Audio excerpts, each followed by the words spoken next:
There was a live action, not Lion King. That was earlier today. She was watching it. The Little Mermaid thing, and then she wanted to watch a werewolf movie because she loves werewolf stuff. So I was trying to find one that wasn't super scary.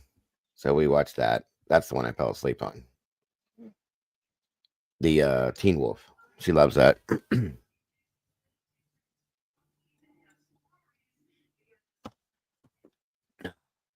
Miss Tandy. Where's the tomboy at today? 32 peeps in the house with 19 likes. You guys are rocking it. There she is. Now she's with us. Awesome. It worked. What did you do? It's stupid. I had to log out of StreamYard. Did you log into it beforehand? Last night. Gotcha. To schedule my thing for tomorrow morning. Right. And so I had to log out of that and then do it again. Gotcha. So stupid. Makes sense. So make sure, by the way, it doesn't. Guys, but no, that's why I was being sarcastic. Yes. Yeah. Like that makes sense. Yeah. And make sure, don't forget, tomorrow morning for coffee and a cold case, we are going to be on Mama Bear's channel as the main channel, and I will be dual streaming from her side.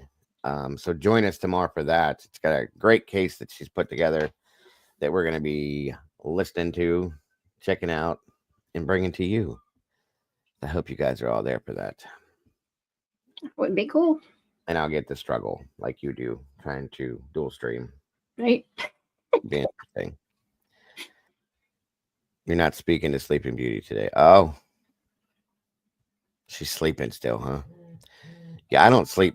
I don't like sleeping past like 9, guys. That's late for me. But 11:30, and I'm like, why didn't you guys wake me up this morning? She's like, because you needed it, obviously, or you get woke up on your own. Mm-hmm. Okay, well, here we are.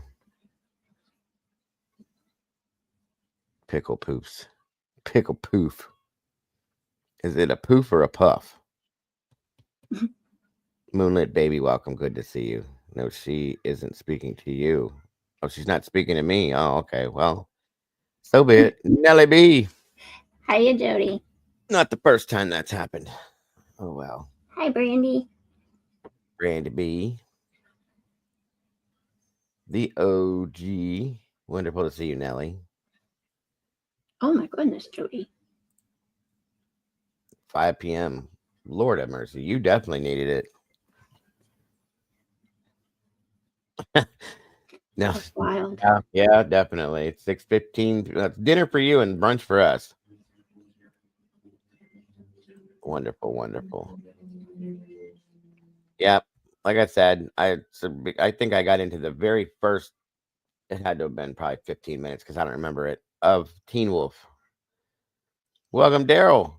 Good to see you, sir. Happy Sunday. And that's all I remember. I remember waking up at midnight and I was like, oh. Yeah, it's a little too late now. Everybody else is in bed.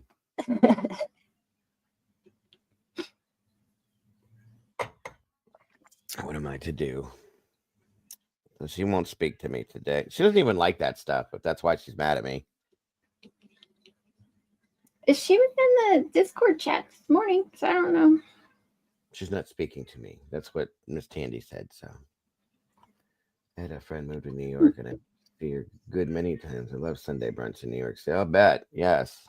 A little different than what you guys would have for brunch over there, but Captain Jenks, welcome. Good to see you, brother.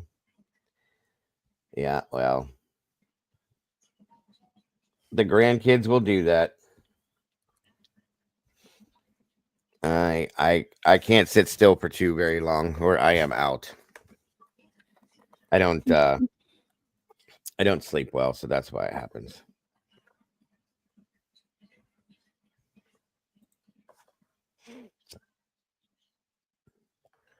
As soon as I got off of the thing, she's like, okay, she was here. She was bored. She got grounded from her tablet for 2 weeks. And she's like, I'm bored, Papa. I'm tired of coloring. I want to watch a movie. And I went, okay. So we watched that first movie, and which was actually kind of cute. And then we watched she's like, I want to watch a werewolf movie, and I'm looking like, what the hell can I put on for her that's not gonna like give her severe nightmares? It's a werewolf movie. And I was scrolling through my thing, and she pointed at one, and I went, no. It was the American Werewolf in London, the old one. Oh, yikes! No. Nope. Sorry, there's too many wild things in that one. And I scrolled down, and I was like, what in the hell can I find that's got like a werewolf in it? That's gonna either be. It's a great movie. Don't get me wrong; it's an amazing movie, but not for an 8-year-old. Especially one that is very intellectual, that understands everything, because there's a couple sex scenes in it and things like that. I'm so sorry, Bonnie. I'm sorry. Guys, if you don't see me by like 8 o'clock, 8:30, it's not gonna happen. So my apologies. Teen Wolf, yes, it was Teen Wolf, and I pulled that up, and I was like, "This is perfect." And she's like, the very beginning, it started off funny. She's like, "This isn't scary." I said, "I know, it's not supposed to be."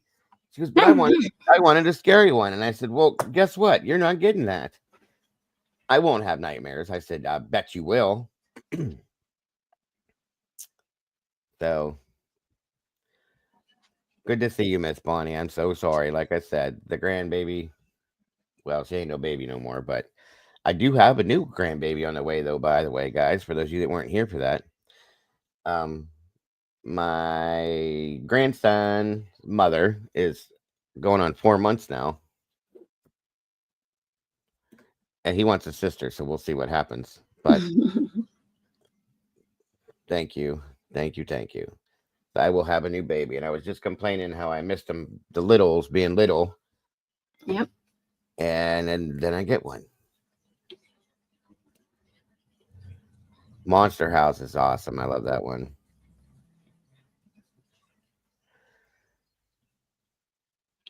It is, yeah. It's it's a little bit direct. Well, most of that stuff is directed towards adult humor anyway, or adult understanding. Thank you, Cece. Yes. You remember the movie? Oh, The Howling. That was another one she was pointing at, and I'm like, nope. That's even worse than American Werewolf in London. No way in hell, because there's nothing but sex scenes throughout that one, and the morphing where they turn into the werewolf is nasty. It's It is. so prolonged in that movie too. They show every aspect. It's really cool for back then, but nope. No, thank you. Nope. I just don't want to give her. She loves vampires too, Nellie. Vampires and werewolves are her thing right now. She's going through. The Lost Boys is probably my favorite. The original one. The other ones were goofy, so I couldn't follow those. The Tiny Babies. Yes, that's 100% what I've been lacking and needing, and I'm about to have it again. The smell. When you smell the baby's head when you're holding them. Oh my God, I can't wait for that.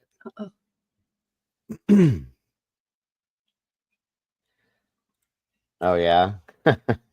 Yes, she's going through her phase where she likes the scary stuff, which it's a thing in our family. We're all big horror fans, especially me and Kaden and my wife. My older kids, because of us, gained that aspect too. The one with Michelle Pfeiffer, Wolf, with Jack Nicholson. I think, isn't that the right one? I think it's called just Wolf, and it's got Jack Nicholson in it as the wolf. The Woof. Oh, well, I'm so sorry again. So sorry. Twilight's okay. It's a little out there, as to how they do things, but yeah, American Werewolf in London is one of the best. The second one, though, I don't know if I like that one so much.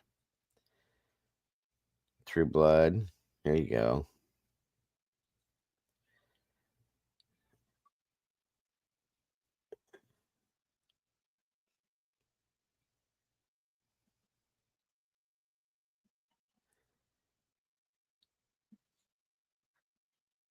Oh, I thought you weren't talking to me. Oh, there it is. Okay, so make plans around Dago's live. He sleeps right through it. Shake my head. I don't know what to tell you. I can't control my sleep patterns anymore. It's bad. It's bad. I said I was sorry. It's the best I can do.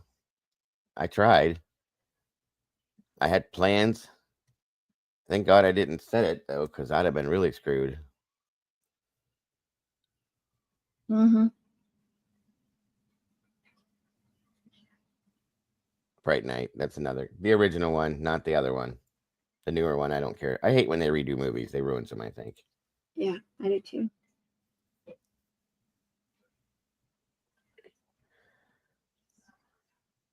And I don't really.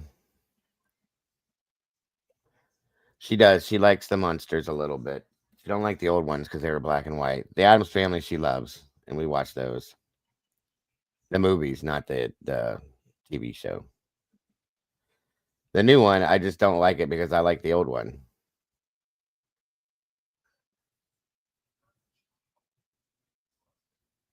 Dark Shadows was the shit. The movie and the old series I liked.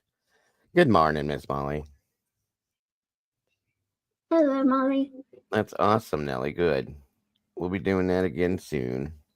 Twilight Zones, of course. Those are amazing. Rod Serling. Excuse me. Netflix. King Wolf. I didn't even know that existed. Oh, it's animated. Okay. I'll have to check that out maybe.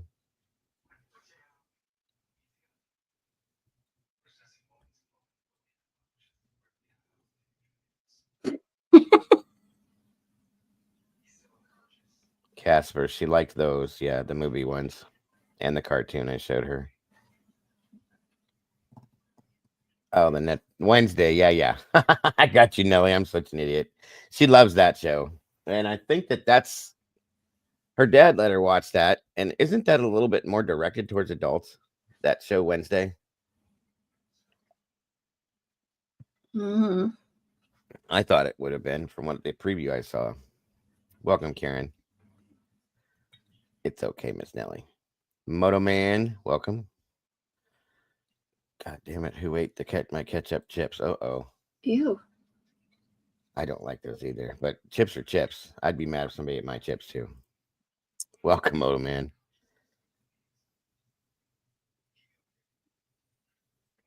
Yeah, they went a little a little darker on that Wednesday show, I thought, than what you would imagine. Salem's Lot. That was a great one. The original one, again, they redid that and I don't like it. Is today Palm Sunday? Oh my goodness, it is. Mm-hmm. Ash Wednesday's coming up. Good Friday. So I get to eat fish those days. Yay.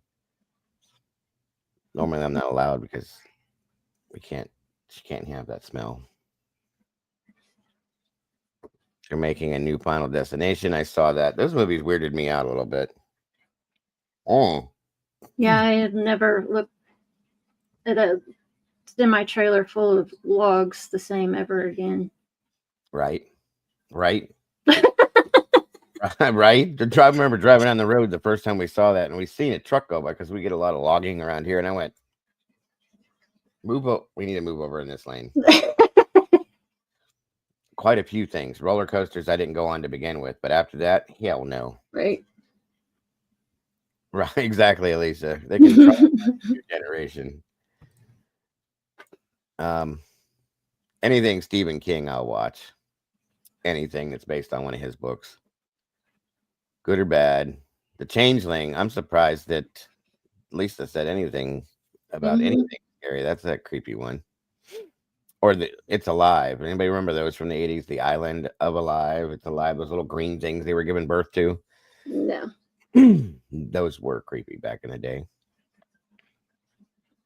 Demonic possession stuff. That's a little creepy. That's where it starts to get kind of real because in the back of your mind that like these things have happened, supposedly. So Death Race 2000. Wasn't that grind something? I think it was. I'd have to look it up, but it kind of sounds familiar. Yeah. The Blob. I think that's what it was. Faces of Death. Oh my God.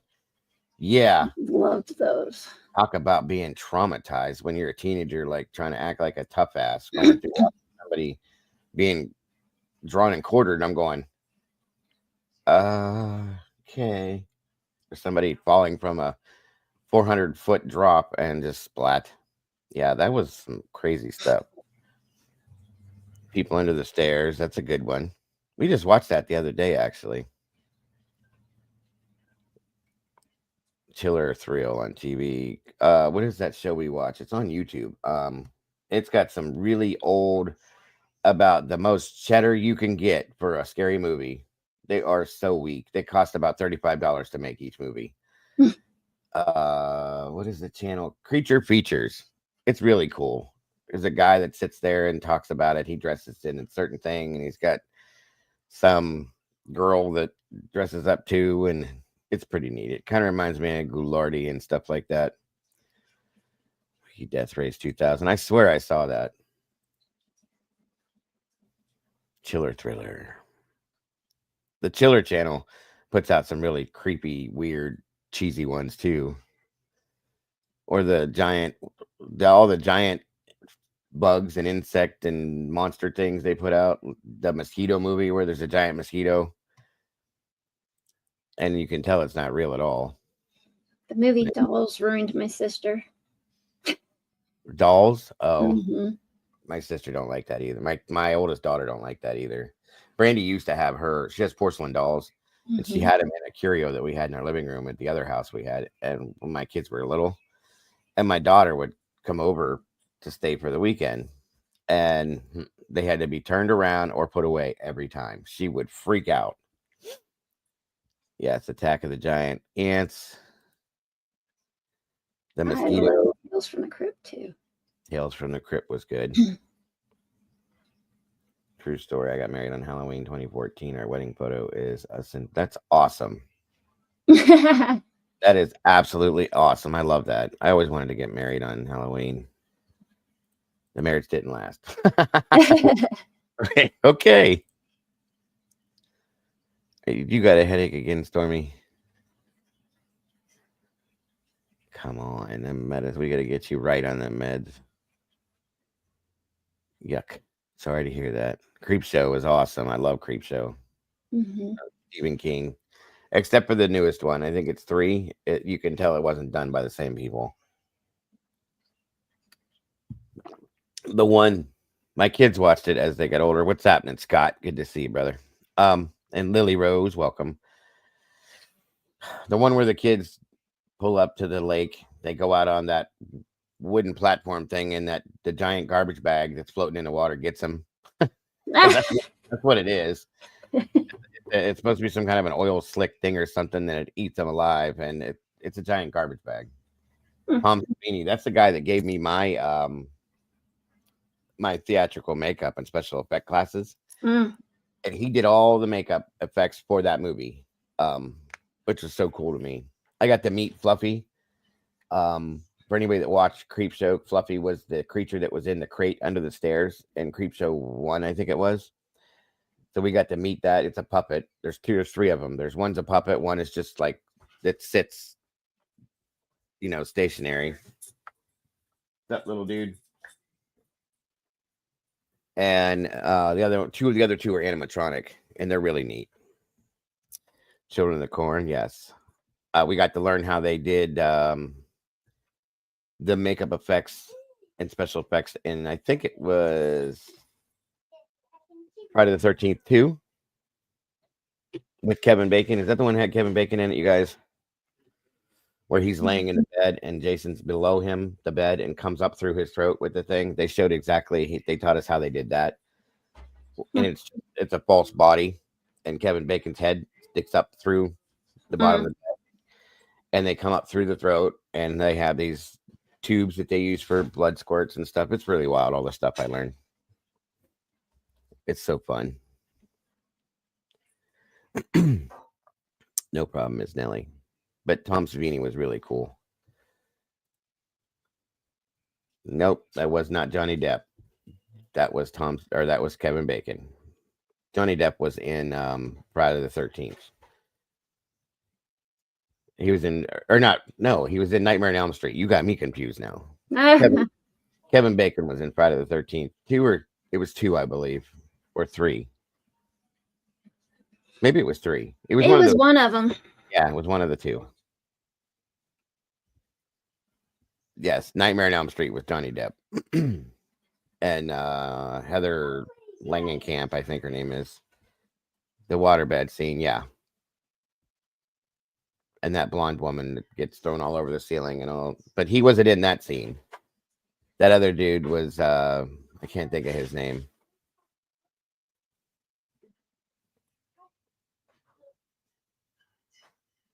Yes, the makeup stuff is fun. Come Halloween, I get to do everybody's makeup for him. Well, kinda. Are you? Right, Lisa. It's always the blonde. Daryl Phantasm is another great one. The little silver ball. Yes, that's right, Tandy. He played Glenn and the bed ate him. That is correct. Tina got unalived. You can say Freddy killed her. It's okay. Hellraiser. Those ones were rough. I'm surprised you're saying all these, Lisa, because you don't seem to like scary stuff. Well, there was two waterbed scenes. The one was with Johnny Depp getting swallowed up, but the other one was where the girl was in that bed with her boyfriend, and they could hear from outside the door sound. They thought that he was beating her up or whatever, and she was getting thrown all over the ceiling and everything. But the blonde, that was Tina, I think. Yeah. Spielberg filming a UFO movie in New Jersey. Really? I like the Jigsaw movies. Really? Mm-hmm. Some ones are rough. Mm-hmm.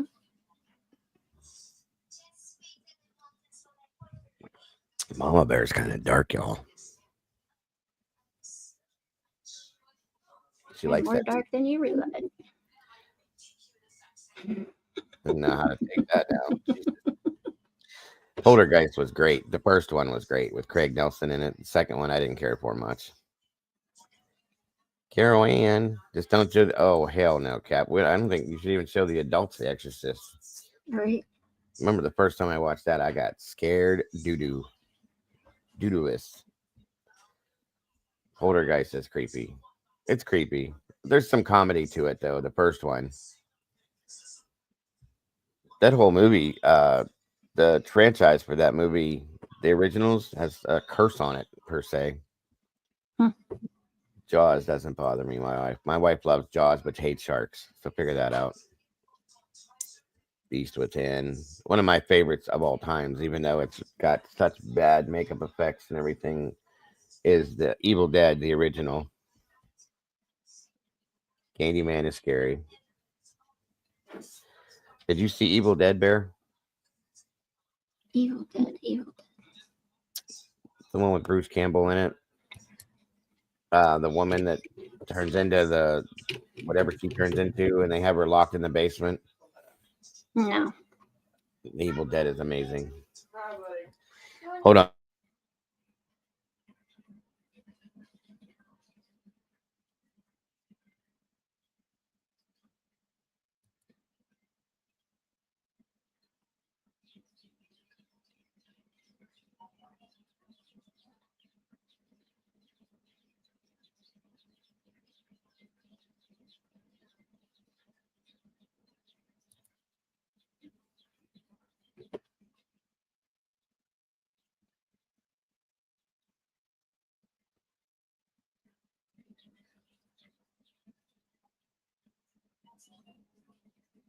Okay, the people are arriving.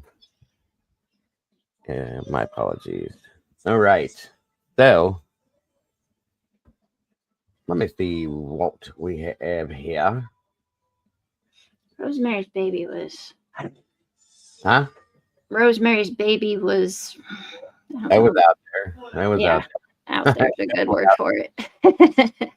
definitely out there. There was a sequel to that, but I can't remember the name of it. It didn't say anything about Rosemary, but I can't.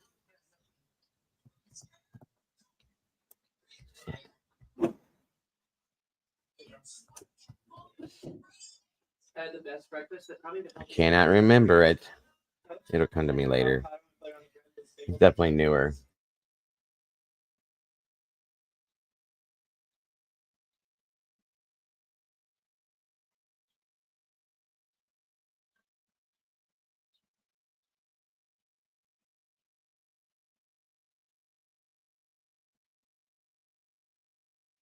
I feel like some of these current cases, especially, yeah, that's a good statement there. Rosemary's Second Baby. No, that wasn't it. That would have been a good name for it.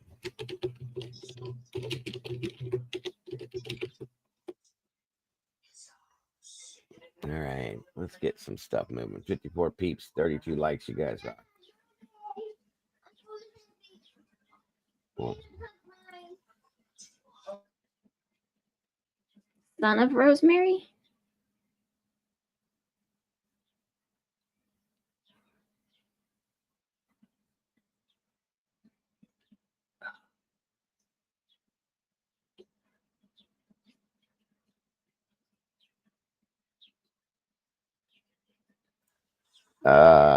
No. I guess I'm gonna look. It wasn't Son of Rosemary? I don't think so. Oh, I was saying no to Tomboy. I'm looking what she's Oh. talking about. Hold on.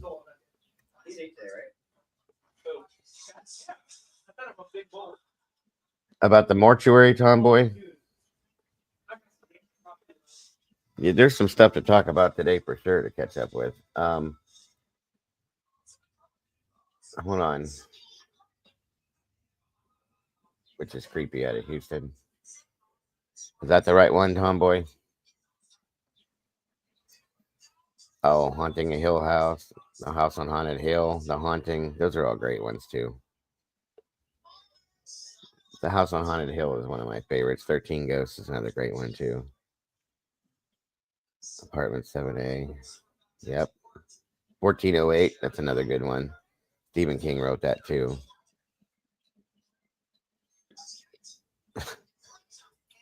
My wife liked the Hill House one.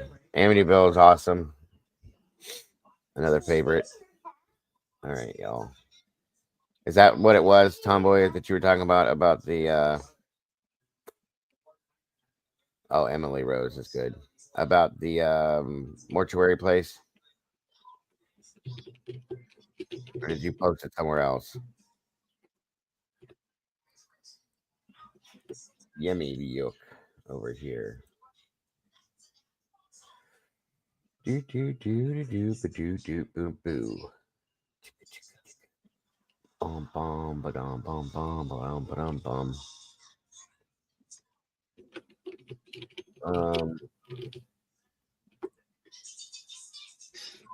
Oh, now I see it now. I like The Secret Window too. There's another one. That was the good one, Johnny Depp.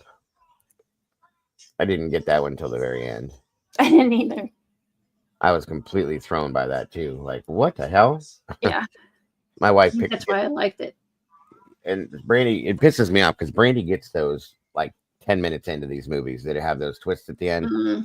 Gets it. And she's like, just watch. It's going to be this. And I'm like, God damn it. How do you do that? Mm-hmm. She should have been a detective. I'm telling you. She's very good at that stuff. I see it, Tomboy. Thank you. Yeah, we're going to pull that up too. All right. Let's get some stuff moving out here. We got so much different stuff to look at. Let's see where we're going to start. Okay, doke. Let's go with this one here. Tomboy threw in here for us. Uno momento.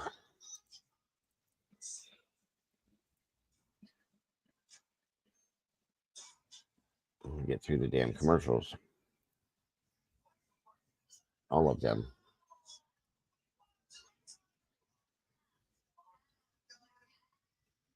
Hold on.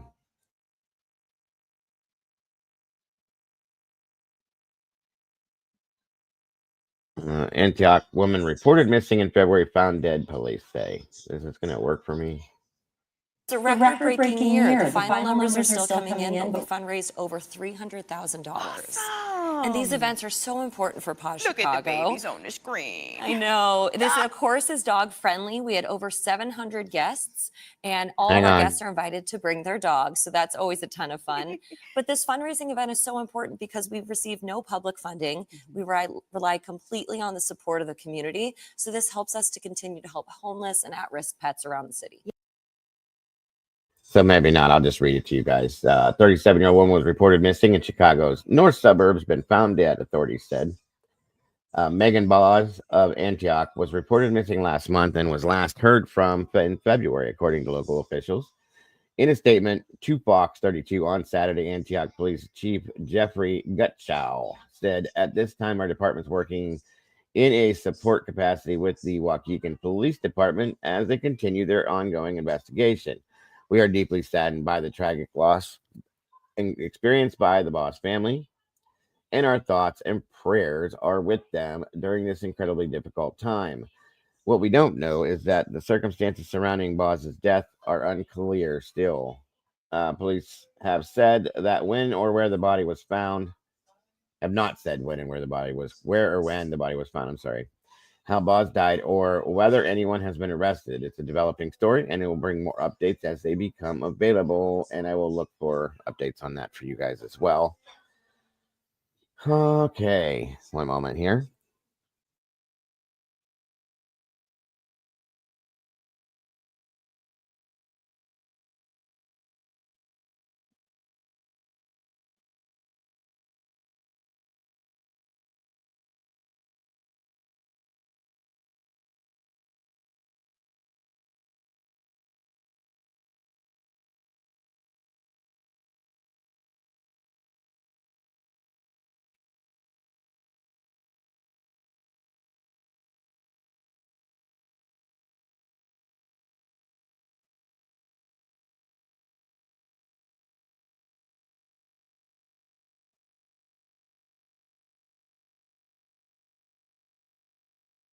All right, next up we have,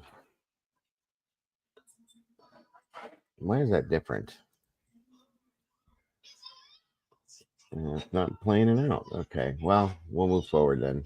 One moment. All right. One moment here. One moment.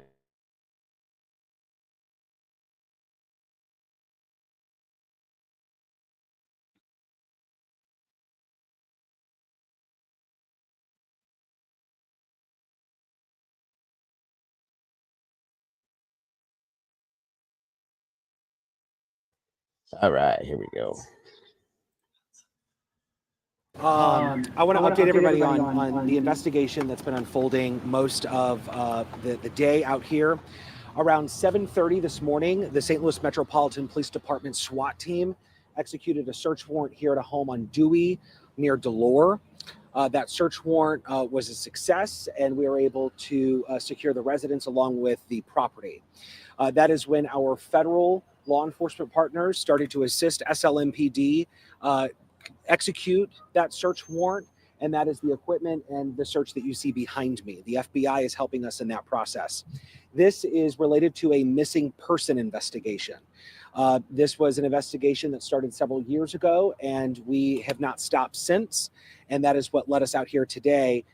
We have to develop some new information that led officers and detectives to get enough information to execute a search warrant here at the home.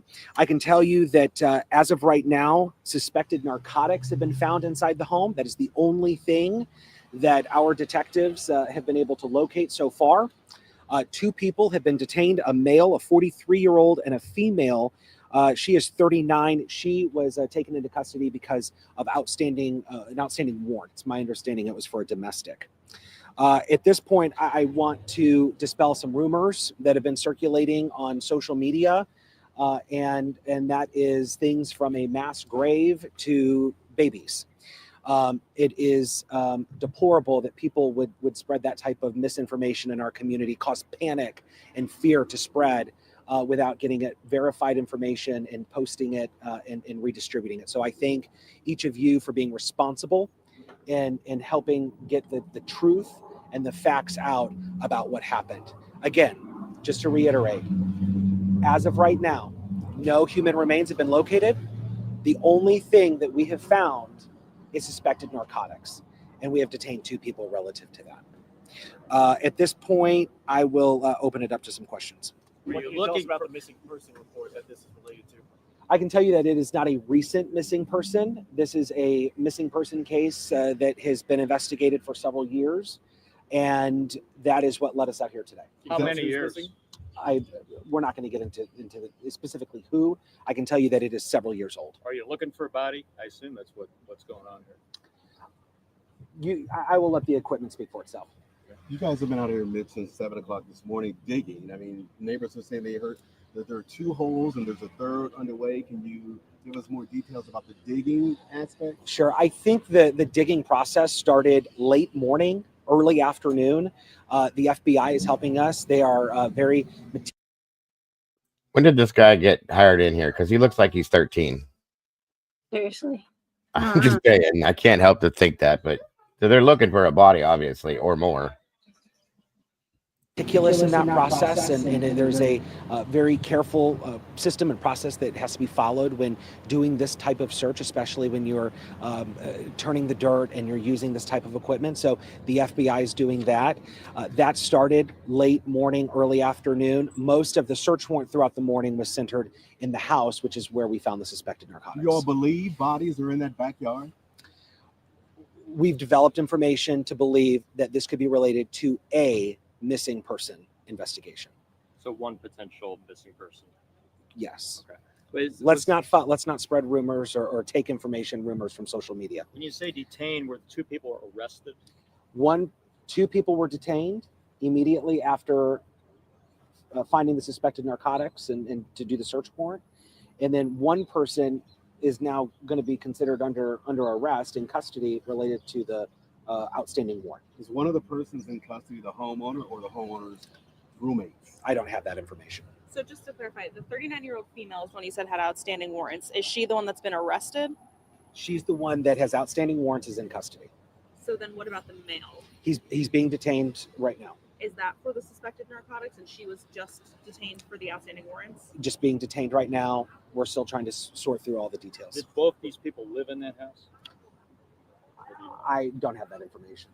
Were there any recent arrests at this property before this search warrant was executed today? It's my understanding that this home has been the topic by neighbors for some time, and anything related to what they share with us or anything that our officers have been called to prior to today will all be part of our ongoing investigation. How long do you expect the digging process to take place? That's the million-dollar question. We don't know. We're not going to stop. I think that the fact that we're out here for a missing person case that stems from 2020 sends a clear message to our community that we don't forget about anyone that's missing or victims. And we're going to not stop here until we know that we have exhausted every clue or development that was brought to our attention. Just to clarify, that yard, I presume, is part of the property connected to the house. So it started with the SWAT search for suspected narcotics and then turned into, based on what you developed more, did it start with the missing person and then narcotics were found? It started with the missing person investigation. That's what led us here today. During the search warrant, that's where we found the suspected narcotics. Can you tell us if the missing person is an adult or a child? Is an adult. Thank you for the 20s? clarity. I'm not sure the exact age. I just know it's a missing adult. Thank you for the Can you say clarification. if it's a man or a woman? And that person has been missing since? Several years. We're not going to get into the specific year. Remember, You did The- say 2020. 2020. You did Then say I'll leave it to 2020. But keep in mind, guys, that there's when you start to think about all the number of people that are reported missing that might be victims, this turns up a lot of emotion for people, and we have to make sure that we are protecting our victims and the families of people that have been reported missing.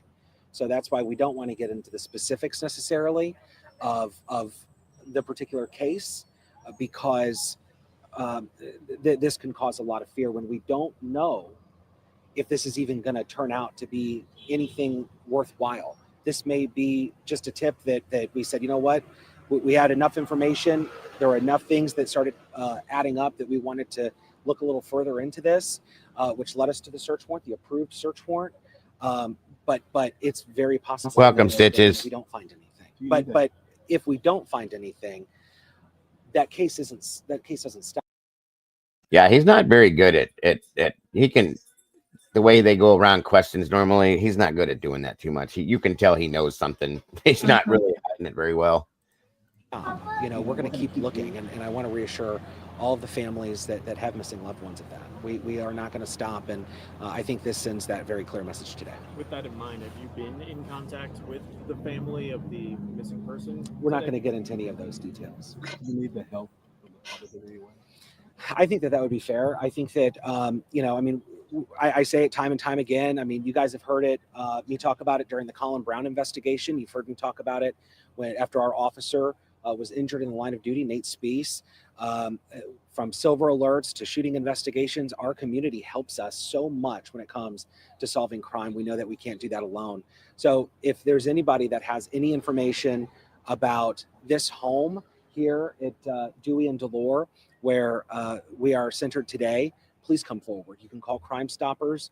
You can call District 1 detectives or District 3 detectives. It's a joint investigation, or Crime Stoppers. We know that there is certainly people out there that might have information or that tip that may help us solve this entire thing. That piece of equipment, what's it technically called? You know? I'm a PIO, not a machinist, so Ask 'em. or Okay. I don't work at Home Depot. I want to ask you this, having said what you just said. I mean, have you learned any details about the people who live there? I mean, neighbors were saying it was a man and 2 roommates, male and a female roommates. What can you tell us about the people who live at that house? The people that live at that house are familiar with the detectives assigned to this investigation. I'll just leave it at that. And you're not saying whether the 2 people detained lived at the house, right? I don't know if they live at You the don't house, know. but the 2 people who do live at that house, or the people that live at that house, are familiar with our detectives and this investigation. Okay, you've asked the same question 10 different ways. Let's move on. If there are any updates, or if there are any significant updates related to this search warrant, we will share that notification on X, and then we will provide another briefing depending on how this all develops through the next several hours. Work for everyone? All right, thank you.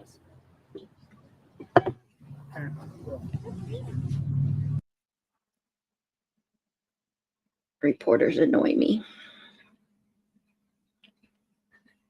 What'd you say? I said reporters annoy me. Okay, you've asked the same question 10 different ways. Whoa, where'd he go? I don't. Fill out the window. I Where'd don't you know. go? Mike, this is I've been doing that like all the time now. I don't get it.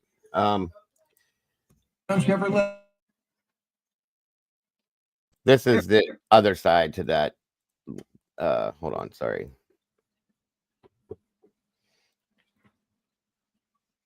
If it starts to give the press thing again, I'm not gonna play it, but it just shows what they're doing. Joining us here at the First Alert 4 Digital News Desk, I'm Cameron Bob, joining you live for this live stream. 1:13 is the time.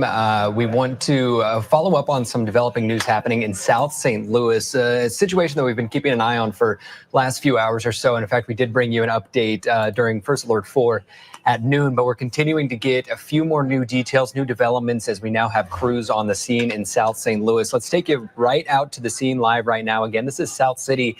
This is Dewey Avenue near Delore Street. You can see FBI crews digging in a backyard of a home here. Again, this is a live picture from our First Alert 4 crew on scene. A large police presence in South City. They've been on scene for several hours now. Again, Dewey Avenue near Delore. This is just off Grand, if you're familiar with this area, just off Grand.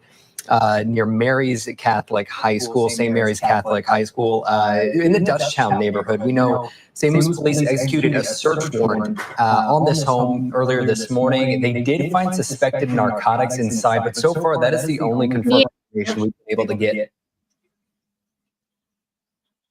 from police, is that they found suspected drugs inside the home. But as you can see, SLMPD and FBI crews in the backyard of the home, still going in and out of the house, but a big portion of their investigation is now focused on the backyard of this home. Again, on Dewey Avenue near Delore. St. Louis police executing that search warrant, finding suspected drugs inside the home. So with the FBI being involved and the fact that they're digging like this, there's obvious, I'm guessing they have some form of evidence that there's somebody buried there. Yeah. I would guess. You know what I mean? I mean, this is all they're doing is digging. I'm not going to keep this going for that, but you guys already know the specifics on that. So onward, Miss Jana, welcome. Good to see you today. Thank you guys for joining us. Cockney, good to have you here. Onward and upward. Let's see here. Next up. Let's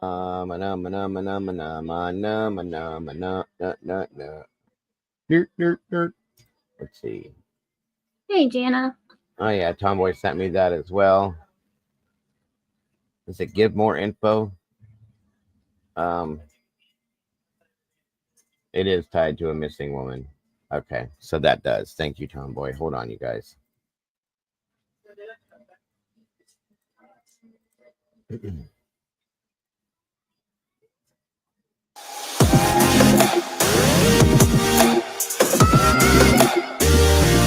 St. Louis Police and the FBI spending hours in a South City neighborhood. We are now learning this investigation has led to 2 people being detained and is connected to a missing person case from years ago. This investigation is taking place in the yard of a home at the corner of Dewey and Delore. This is near Interstate 55 in Bates.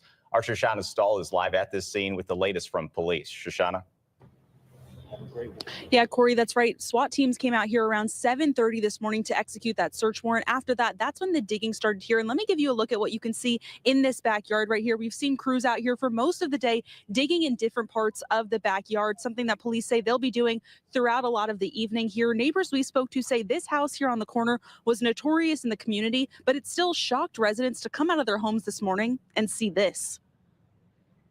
At first, it was to where, it was a house. At first, it was just a house. Now they've escalated it down to 2-3 houses. That's crazy. They keep going down. That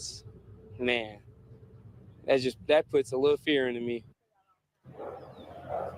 We heard from police a little over an hour ago saying that this started with tips about a missing person investigation from 2020. Those tips led them to this home here. While here searching inside of the home, they found suspected narcotics.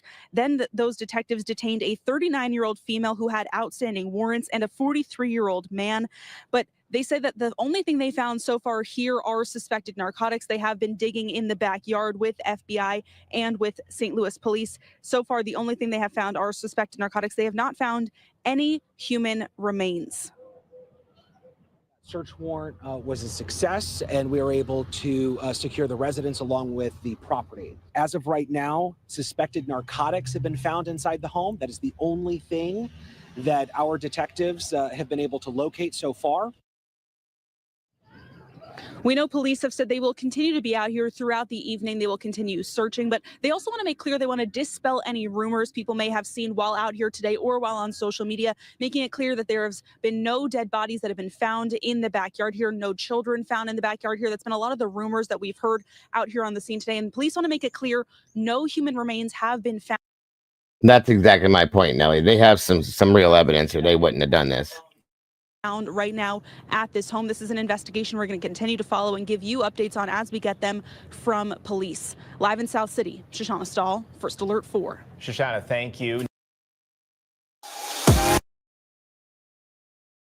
Did you catch a name? Or did I miss it? I didn't hear a name. I didn't either. I don't think it's Stacy Peterson. I think it's that name that Lisa was talking about, the Brianne Miller. Yeah, that's who it is. That's what I thought. Okay. Yep. Thank you, Tomboy. That's what I thought. Okay. Good stuff. All right. Next up. This is a wild one. Good old Texas. Leave it to Texas. They're always in the mix. Always. Texas and Florida, I swear to God. Seriously. Hang on.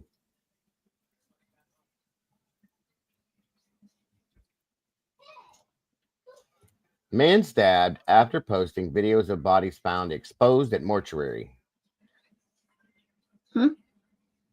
Yeah. They're posting. Okay. Yeah, right.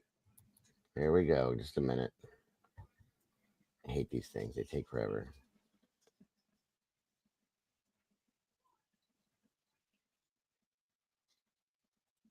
Out in the open, loved ones horrified to find them at a mortuary without air conditioning, and it only gets worse from there. Saying goodbye to a family member is already difficult, but what some people went through today made a tough time downright traumatic. It all started when a man went to check on his mother's arrangements at Richardson's Mortuary just off of Alameda Road. This story is just crazy. ABC 13's Luke Jones is live there. And Luke, we got tipped off to this earlier today, and there have been many twists and turns since then.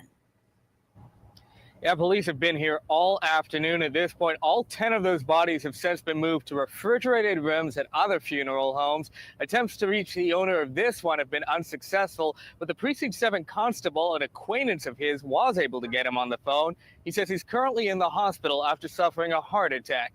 It's so much heartache here today for all of the many families who came seeking answers.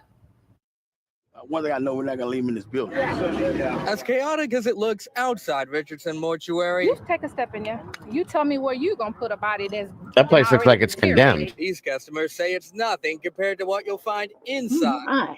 Stench of death overpowering, and the sight deeply upsetting. There's bodies in caskets, boxes, plastic bags. It's no AC. It's gnats. It smells like rotten blood. Tamara Magruder and her brother filmed these videos this morning. They'd gone to the funeral home to check on their uncle and mother's bodies, suspicious about where and how they were being stored, since this building is being renovated. And I opened up the casket, and she had gnats in her face. She was already sweating. Other bodies weren't even in caskets. Some laid out on tables. Right now, we have a total of 10 bodies. You could look at an abusive corpse, things of that nature, but we'll know more as we go through it. The video spread quickly on social media, soon catching Marita Brown's attention. I saw a lady in purple in the same suit as my grandmother. So I said, wait a minute, that look like my grandma, but 83 years old, Bonnie Ashley should have been cremated last month. Brown fears her body sat in questionable conditions inside Richardson Mortuary. this was March the 21st. And she was supposed to be cremated already, and we've been waiting on her ashes, and nothing haven't been happening. He has bodies laying in here. Lots of activity this morning when the Magruder family was taking these videos. They say an unidentified funeral home worker confronted them When he asked us to leave, I said, I'm not leaving without my mom. and at some point stabbed her brother in the stomach. It's expected to be okay, and the worker isn't being charged. Basically, he claimed What? self-defense. We spoke to the district attorney on the charge, and he declined charges. As for these What? What? Self-defense? Are you kidding me? bodies, as shocking as it sounds, the Texas Funeral Service Commission says it's not unusual to find them laid out on tables. What is disturbing? The lack of air conditioning and reports of insects. In the last 10 years, 14 complaints against Richardson Mortuary. The Funeral Service Commission couldn't say how many were substantiated, but says one is still active. And now there's another one. It hurts. I feel let down. I feel like I let them down. I feel disrespected. And in addition to all of the police officers here, the Texas Funeral Service Commission sent their own inspector out this evening. We've been checking back to see what they found. We'll let you know when we know. For now, reporting live in Southwest Houston, Luke Jones, ABC 13 Eyewitness News. Well, thankfully, that family went in there and found out all this was going on. Luke, thank you for the live report.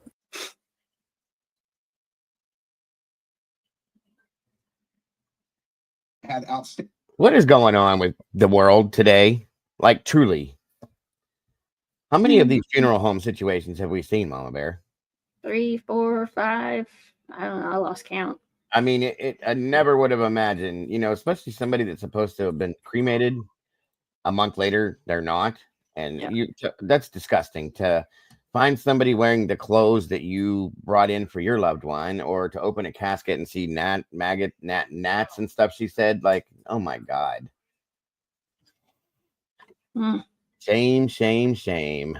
Absolute shame. And then somebody comes in and stabs somebody in midst of the family freaking out, I'm sure, as I would. Right. And he doesn't get charged for it. It's self-defense. No, that's not the way that works. I'm sorry. Texas, you guys got to get the shit down there together in Texas. Crazy stuff. Crazy stuff. Although Ohio ain't no better. And obviously we know Indiana's not. So I guess we're all kind of jacked up around the states nowadays. Yeah. All right, let's see. Moving on. Yeah, right. Karen. It's 2025, not 1835. They didn't wheel you in the back of a horse-drawn carriage. Yeah. Crazy stuff. All right, let's see what else we've got here. Let's catch up. Oh, yeah.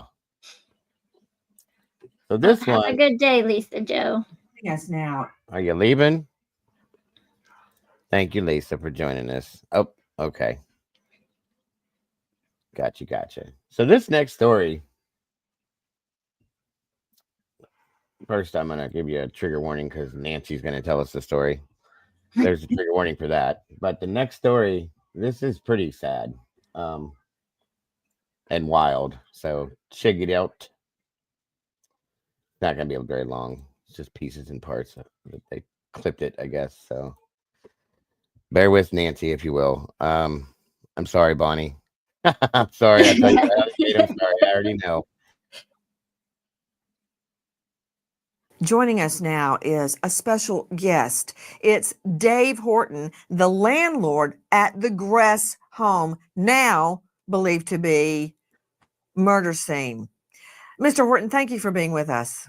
Oh, no problem. Mr. Horton, on the outside, your place looks, perfect. Oh, thank you. Well manicured, painted, the works. But on the inside, it turns into a house of horrors for this little 16-year-old girl. Now, you just evicted Gress in the last hours. Explain to me what you discovered inside the murder scene. Oh, I couldn't believe it. The place we had the inside fixed up just as nice. I spent a lot of time and money over there. And it was just unbelievable. The damage that was in the kitchen and her bedroom, I had to evict them because there was rabbit feces everywhere in her room, all over the place. And we cleaned that up, yesterday. And we got into a corner there and opened up a box, and we seen a bunch of broken crystal meth pipes, a bunch of lighters, and the little bag of meth. We threw that in the bottom of the garbage. Oh my goodness. The garbage man took that away yesterday. It was just unbelievable, You evicted the residents. Why? The eviction was due to non-payment of rent. We wanted to get him out of there. And, honestly, I started to evict him several years ago on a termination when he shot the window out of my kitchen with a BB gun. He had a BB hole in there. And, he ended up showing up at my house. And I don't know now if it was if he was threatening me or if he was just trying to plead like, he would put on the nice guy face, and I'll do anything. Oh, my God, I'm so sorry I did that. And I'll behave. It'll never happen again. Well, it happened again, Dave Horton, you just said something I find very, very probative, because many people, and myself included, wonder what attracted these women to this perv, because he could put on, as you said, the nice guy face. Yes, he could. And I think he did that with the police too. They came out, no need to go inside the apartment. That was the Friday before.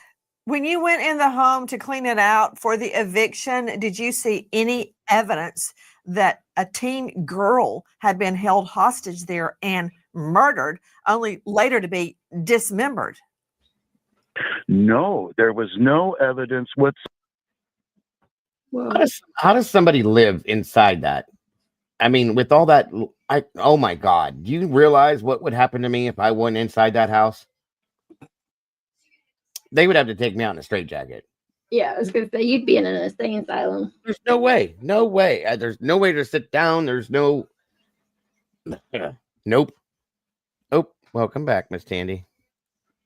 There, really. The place was just a complete just like a bomb went off in there. You know, you didn't know what happened. I understand. And the sad part is it has the ability to be a really nice house. Okay, it really does. But, It was until that guy moved in. right, exactly. The way it's all set up and everything, it'd be kind of neat. But nope. Understand that the mother came by and the only thing she cared about was the parrot. Yes. Now, how I ended up renting to them was through a friend of. Yeah. What the hell was that? There must be a story with the parrot. I guess. He was like, oh, yeah. Sounds like Kool-Aid Man. And he had called me originally years ago and said, oh, you know, he knew Steve's mother. And apparently he kind of helps Steve's mother. He likes Steve's mom, and they hang out, whatever. And he had called me and he says, Dave, is the parrot still over there at the house? And I knew it was at the animal control. And I says, no, it's still there at the house. And she goes, it was a $3,000 parrot. I'm thinking, I've got about $6,000 in damages. We got a dead 16-year-old girl, and all you're worried about is the damn bird, the mother. So when the mother came out, Preach it, brother. Preach it. She's all upset about the bird, and the girl was tortured. So all that black stuff all over the walls, is that mold or is that due to the drugs? Who knows? Did they cook in there? You know what I mean? I don't know. That's weird. It looks like mildew or mold or something. Who knows? It's pretty messed up. That's for sure. See, Candy. I know. For days. I know. Well, lying there in a heap in the corner, naked, bruised. Did you know that according to witnesses, your resident, your tenant, would take pictures of the little girl like lying there all bruised and send them to people? And as he continued to send them to people, Mr. Horton, every time there would be more bruises and she would look worse and worse and worse, and nobody did a thing. I can't believe this, man. I can't believe it. I heard he sent pictures to the mother too. No, yeah. So I had the police detectives greet his mother when she came out there. She thought she was getting the bird, but she got to talk to them, and that's when she found out about the murder and everything else. She didn't even know about it, until then when she drove out there. Well, wait a minute. She got the pictures of the little girl naked, beat up in the corner, and she didn't know anything was going on? That's what I was told was on the news yesterday. I'm not sure, Well, somebody lied to you, man. They did? Well, yeah, she's getting pictures of the little girl. Miranda just turned 16. We're showing pictures of her as a little girl right now, curled up in a ball in the fetal position in the corner, picture after picture after picture. And every time there'll be more bruises and more beatings on the girl. And so she cannot, with a straight face, state, hey, I didn't know anything. Where's my parrot? Wow. Unbelievable. You know what? I bet a jury's going to believe it. And reminder, everyone, all of this bunch of people innocent in the eyes of Lady Justice until proven guilty in a court of law. Dave Horton, I bet you've got some stories to tell. Joining us, Dave Horton. Innocent until you see the guy walking out of the house carrying a body. There's a difference with that. So yeah. A landlord at defendant's home, he shared with two other women who, by their own words, were there and watched one of them allegedly participating in the brutal torture of a little girl ultimately murdered. Mr. Horton, you better get that place in spick and span perfect condition, because I predict a jury is going to want to see the scene. Thank you, sir. Okay. Please join us on our mission to find. That's what she does, Alicia. I call an innocent dude onto your channel just to be. he always does it. Yeah. If you're especially a defense attorney, holy shit. No, she has no respect for them. None. That's their damn job.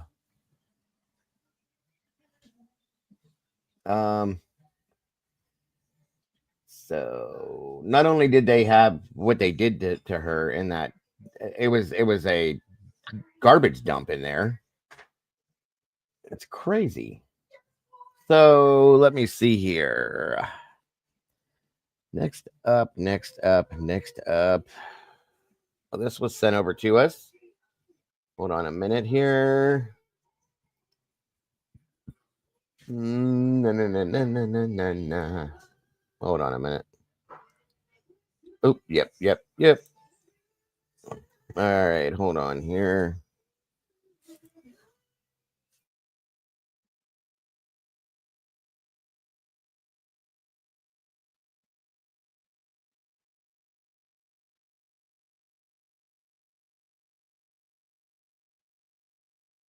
So, in regards to what we've been following here the past 2 weeks, pretty solidly, and then we had a hearing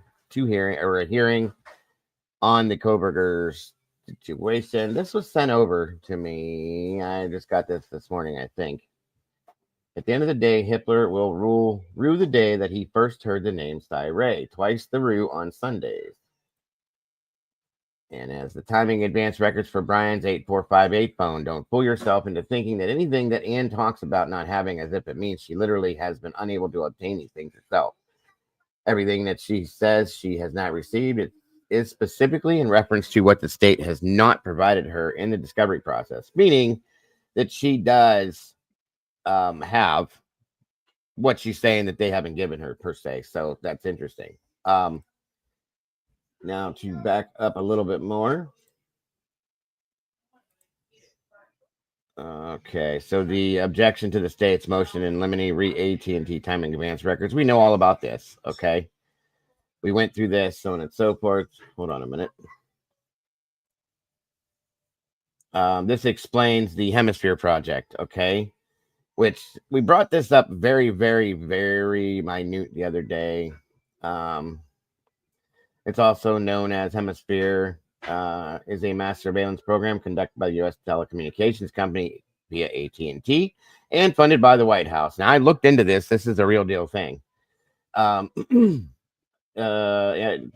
Office of the National Drug Control Policy and Drug Enforcement Administration, which is the DEA, is a public-private partnership between the White House's Office of National Drug Control Policy, ONDCP, and AT&T. They work together in doing these things. One sec.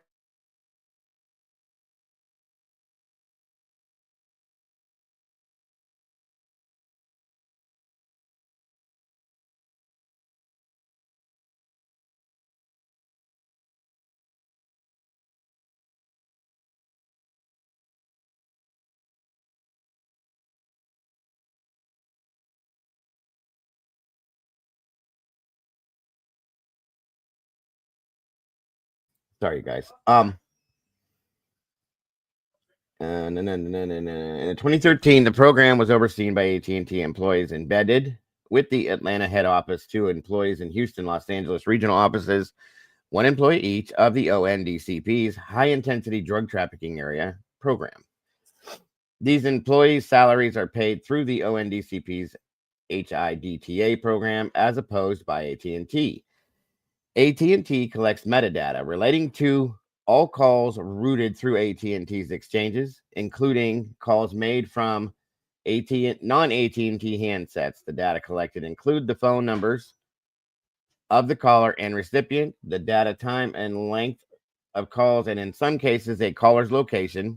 An estimated 4 billion new call detail records are created on AT&T's database every day.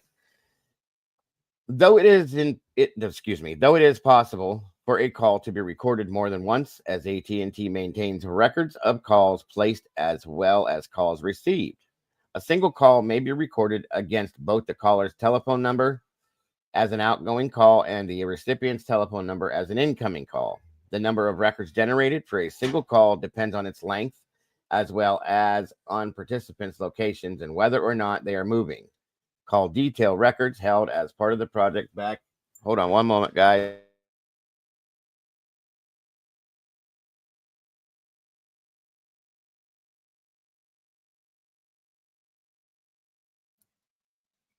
Thank you, Nellie.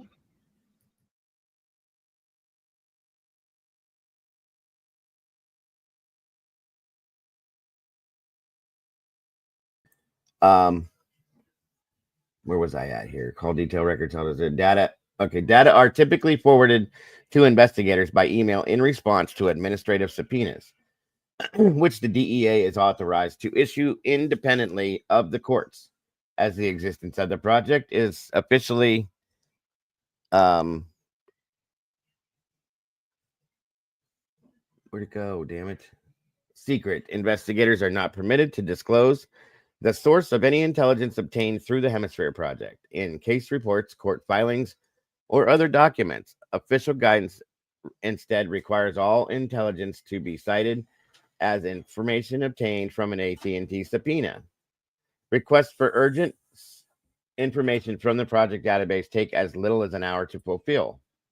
The partnership between AT&T and the Office of the National Drug Control Policy commenced in 2007, and data within the Hemisphere Project database extends as far back as 1987. In September of 2013, an unnamed law enforcement official mentioned that they rarely needed to access data older than 18 months. So, hold on here. There's quite a bit more that I could show you, but it all, you guys kind of get the idea, I think, with this thing. So, hold on here. I was going to say, if they wanted to go in depth, they could just go read it. Yep. So state and local never could obtain any timing advance data at all until May or June of 23. Only certain agencies could obtain these records. They did not come from the GLDC, which we knew. In this case, the FBI obtained timing advance records. Not a single one came from the GLDC. Mr. Gordon, this is the gentleman I've been telling you guys about, okay, was not affiliated with GLDC in December of 22. The FBI is one of the agencies that could obtain timing advance records in 22. MPD could not obtain them. This is why the SW was provided to the FBI for them to serve upon AT&T. Mr. Boyd Jackson is the person connected to these SW returns, not Mr. Gordon. The SW language was very specific. Balance told Mowry Payne Jennings to literally say the Hemisphere program. That is the language that Payne got from those much effing smarter than he. GLDC never provided the timing advance records to MPD, ISP, or anyone at all in the year of 22. Literally, that whole 7-day retention period literally does not effing matter. Not in reference to the Hemisphere program. In December of 22, AT&T's length of time that these records would have been kept for was 13 months. Excuse me. In reference to the Hemisphere program, these timing advance have been retained since the birth of them, considering that AT&T has retained things going back as far as 87. That is the year that 1987.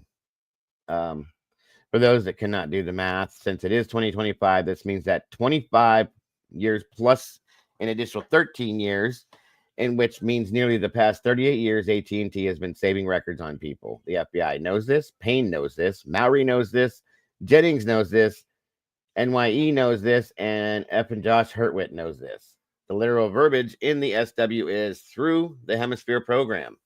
Even if it was not through the program, which is a DAS and formerly named Hemisphere, it still does not matter. Because the length of time that records were knowingly being stored at AT&T was 13 effing months.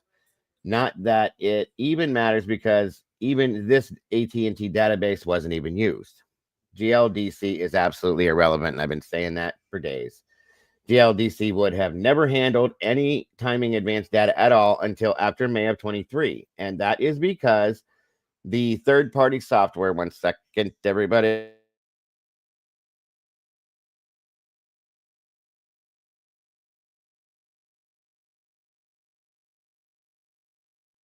Okay. Where are we at here?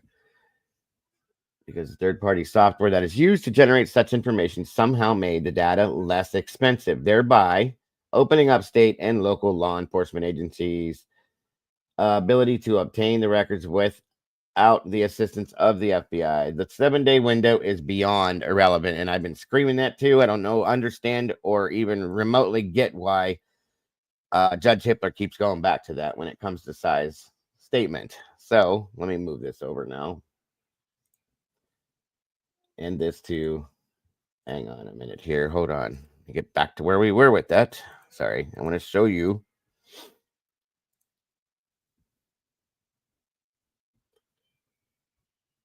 these things that are all highlighted. This is pretty important to you guys because it's an excuse and a bullshit one at that. Okay, so and began providing the state local. The distinction is that AT&T records were available to only select law enforcement, specifically FBI, well before the internal change. Mr. Koberg is aware of the fact AT&T GLDC did not produce TA records in 22. There is no doubt any representative from AT&T GLDC will testify to this. And that's going to be the problem for the prosecution. There are people that can verify all of this, okay? The state is also aware of this as they did not obtain the current AT&T PA records in their possession through the AT&T GLDC. They had to utilize the FBI, who went through a different legal. Hold on.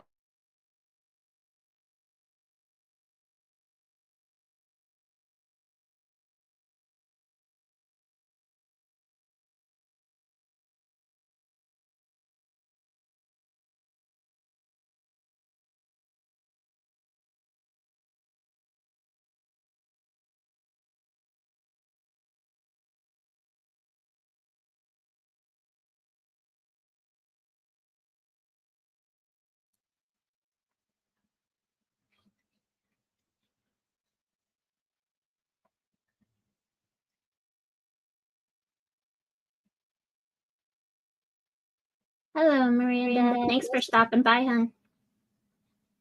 I think I have an echo again. Sure.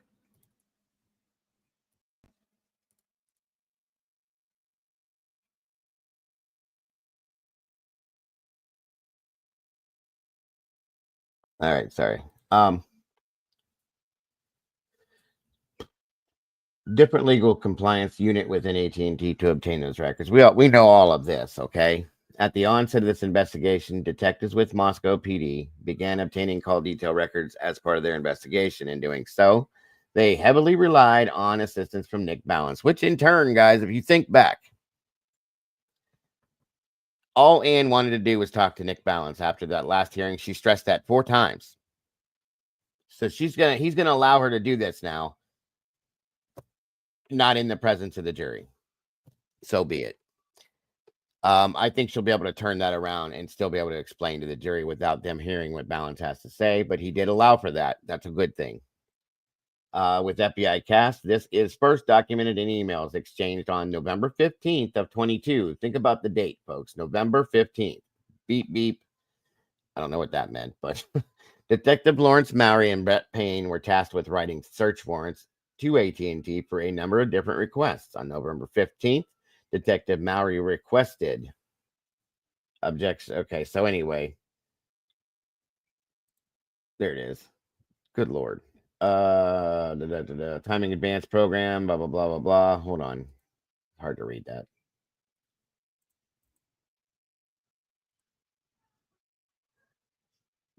Just to know they exist, they were able to have. So anyway, the point behind all of this, guys, is that it's bullshit. It's absolute bullshit. The whole thing is bullshit. It's been an excuse.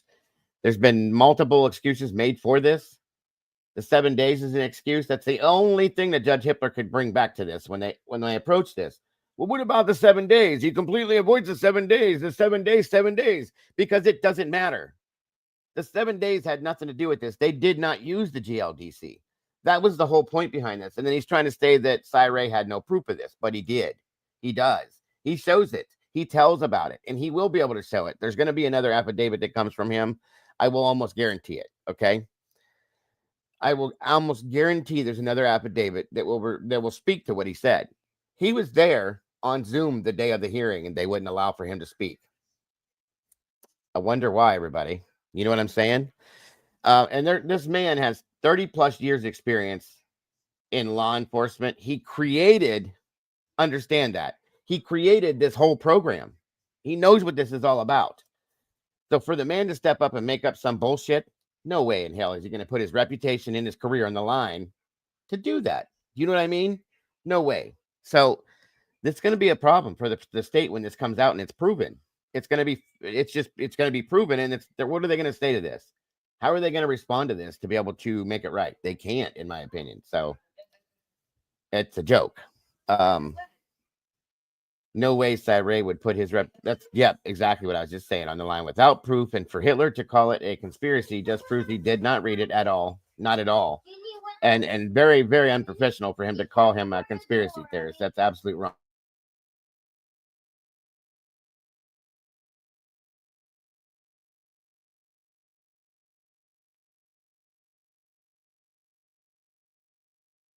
I agree, Cap. Let's see here. 7 days is way to cover his ads later. It's still not going to work though, Flusy. And that's what I'm saying. Balance is going to give the answer that he's going to give. It's not going to be what they want to hear, but they're not going to do it in front of the jury, so it's not going to matter to them. But I know that Ann will have a way to bring this to the jury to be able to explain it, and they'll understand. So if his affidavit was a conspiracy, does that mean there are the state's affidavits conspiracies as well? Good point. Balance has to answer or no, or Jennings is done. She should be. And as he said, that could disbar somebody. Don't lie then. Do your job the right way and you don't have to worry about that. And I don't know if you guys saw when he mentioned the word disbar. Did you see Jennings' face at the table there? She knows. She knows. I bet Cy was so angry being called a conspiracy theorist. Then that's a good thing he will be bent. Yes, amen to that one too, Nelly. I do agree with that. This has all been a joke, you guys, and it's absolute factual information that we just talked about and read here. I mean, but 7 days is only relevant if the state can prove they went through GLDC. Even the GLDC that's not even right for 7 days there, Tomboy. We looked it up. It was 7 years. If they used GLDC, it was 7 years. And I showed that. Where does the 7 days come from? I have no idea. Okay. And I don't even care because it's irrelevant at this point. Cy is very non-biased, isn't he? Here's the thing, you guys. Cy never, ever, ever in his career has he ever worked for the defense until this time. He's always worked with the prosecution. So absolutely non-biased. Okay. He was given information to look into. He found where the problem was, and now he has a huge problem, stating that he does believe that the misinformation that was presented to the courts purposely, the exculpatory evidence that was being purposely omitted, is exculpatory to Brian, and they're covering up, in his own words, a much, much bigger problem. Well, That's and something along the lines with what Cap said. He said, imagine how confused the jury I know. to be. 100%. 100%. So there is that, you guys. It's a big deal. And we're going to be getting back into that soon, too. There's a lot more questions coming up. There's a lot more documents that have been released as well. There'll probably be more Tuesday. So be prepared for that. Let's see. Okay. Moving on. Hold on.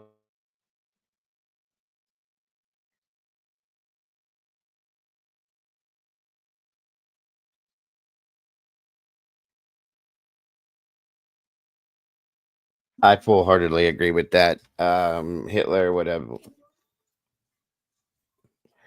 damn right, Hitler would have let him Zoom if it was for the state. 100% he would have. That's the way it comes off to me. That's what I'm seeing. Are you still here, Mama Bear? Yeah. Can you hear me? Maybe Hello? Also. Hello? Hold on.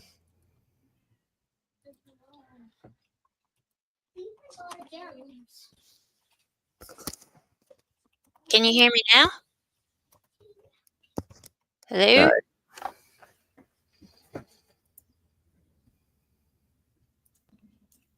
Hello? Can you hear me now?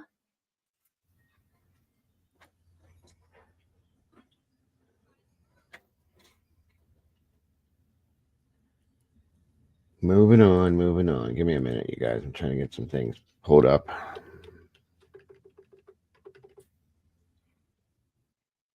So you guys can hear me, but he can't?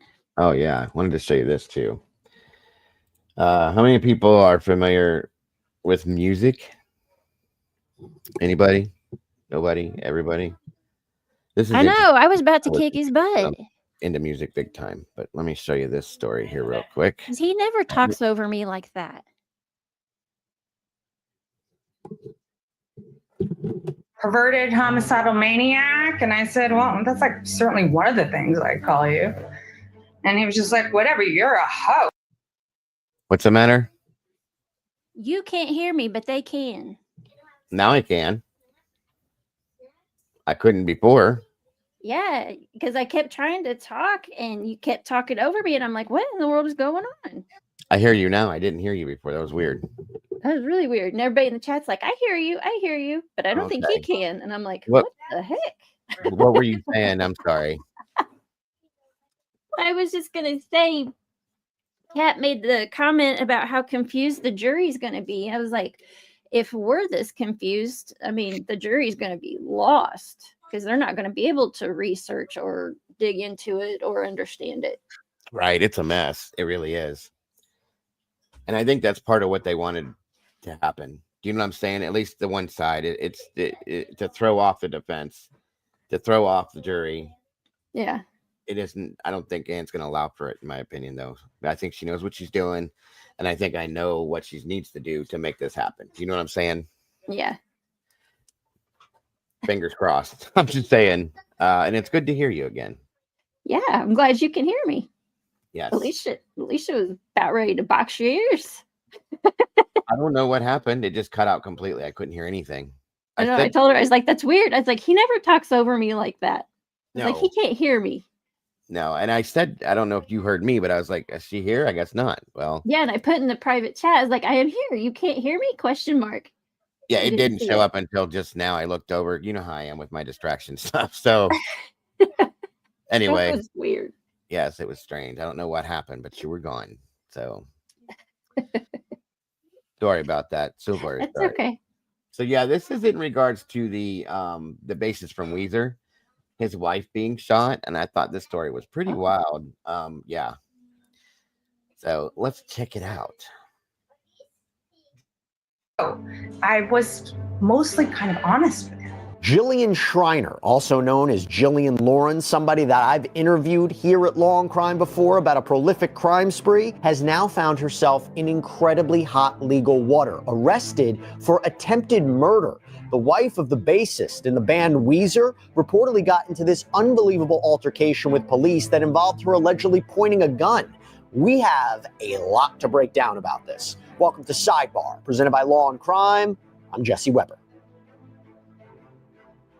Here's a headline you don't see every day. The wife of a musician from a well-known group is accused of attempted murder and was shot by the police. Yeah, we're talking about 51-year-old Jillian Schreiner, or Jillian Lauren. She's an author, the wife of Scott Schreiner, the bassist from the alternative rock band Weezer, you know, the group behind hits like Island in the Sun, Say It Ain't So, Only in Dreams. Now, while she's currently out on a $1 million bond, let me lay out for you what authorities claim happened here. So this apparently all stemmed from an alleged hit and run on the Ventura Freeway this past Tuesday, April 8th. And I'm going to read you a press release from the LAPD on this. Quote, on April 8th, 2025, around 3:25 p.m., the California Highway Patrol, CHP, requested a backup locating 3 misdemeanor hit-and-run suspects who fled into a residential neighborhood near the 134 freeway and Figueroa Street. Multiple Northeast Division uniformed officers responded and established a perimeter. Several minutes later, officers were directed by CHP to the rear of a residence in the 5300 block of Waldo Place, where one suspect was last seen running. As the officers were in the rear yard of that residence, they observed a female, later identified as 51-year-old Jillian Schreiner, in the yard of a neighboring residence. Turns out that was her home, and the LAPD said that Schreiner was, quote, armed with a handgun. The officers ordered Schreiner to drop the handgun numerous times. However, she refused. Schreiner then pointed the handgun at the officers, and an officer-involved shooting occurred.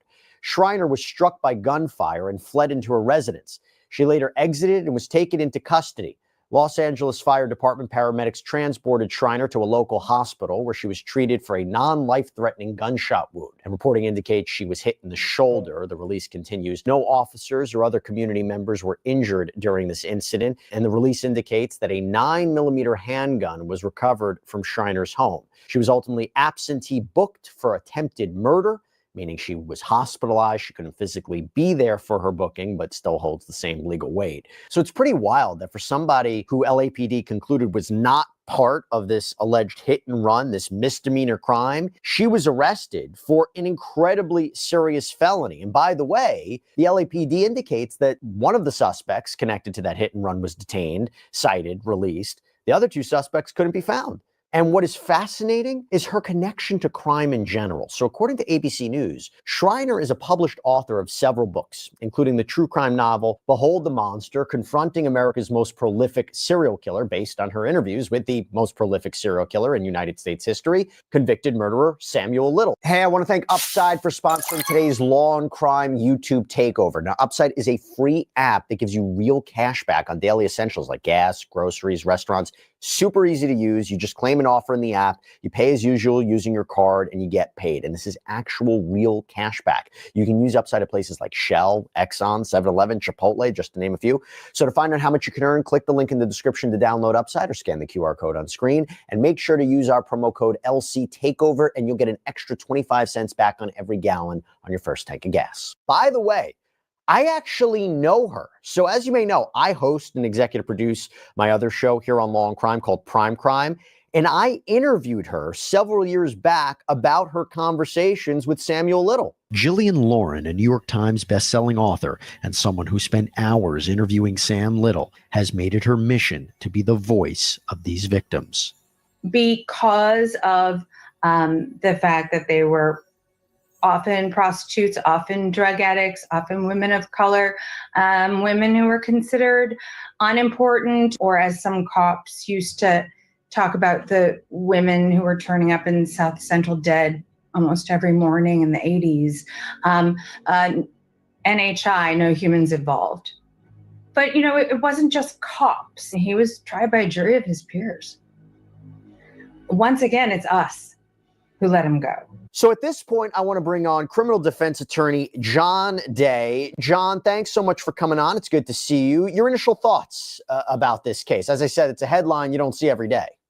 Yeah, this woman does not lead a boring life. I mean, she was a published author. She claimed she was a member of the harem of the brother of the Sultan of Brunei. She's living with the bassist for the band Weezer.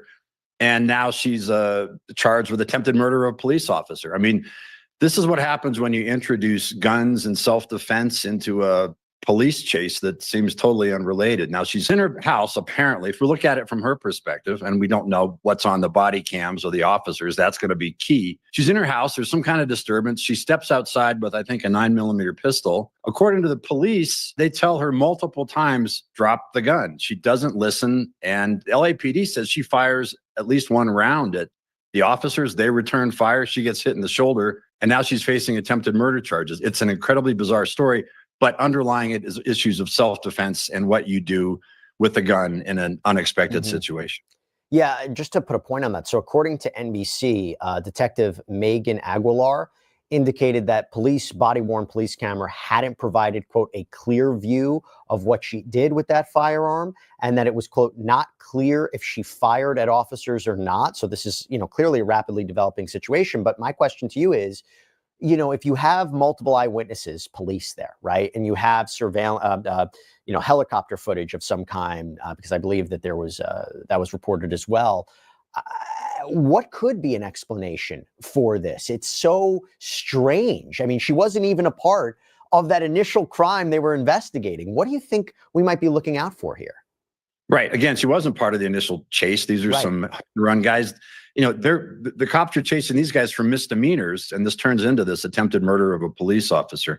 I mean, what is going through her mind? Does she hear some kind of disturbance and she steps outside and she's got a gun for protection? And what's going to be key is what the communications are from the law enforcement officers. Did she see them? Did she see uniforms and badges? Did she open fire? I mean, the initial reports indicated that she did. But again, it's all going to come down to the video on the body-worn cameras. But if you're in your house, I mean, again, take it from her perspective. We don't know what that is, but we can assume that there's some reason she steps outside with a handgun. And what are the orders that are yelled at her? I mean, is it drop the gun? We're LAPD, or does somebody just open fire? Again, it's all going to come down to what the cameras show. But to be facing an attempted murder of a police officer, at least I think the maximum sentence she's looking at in California is like 9-year sentence, maybe more with a firearm enhancement. But it gets down to the issue of you're in your house, you're in your property, and there's a disturbance. You think you have to protect yourself, but what you end up doing is maybe firing a shot at a police officer.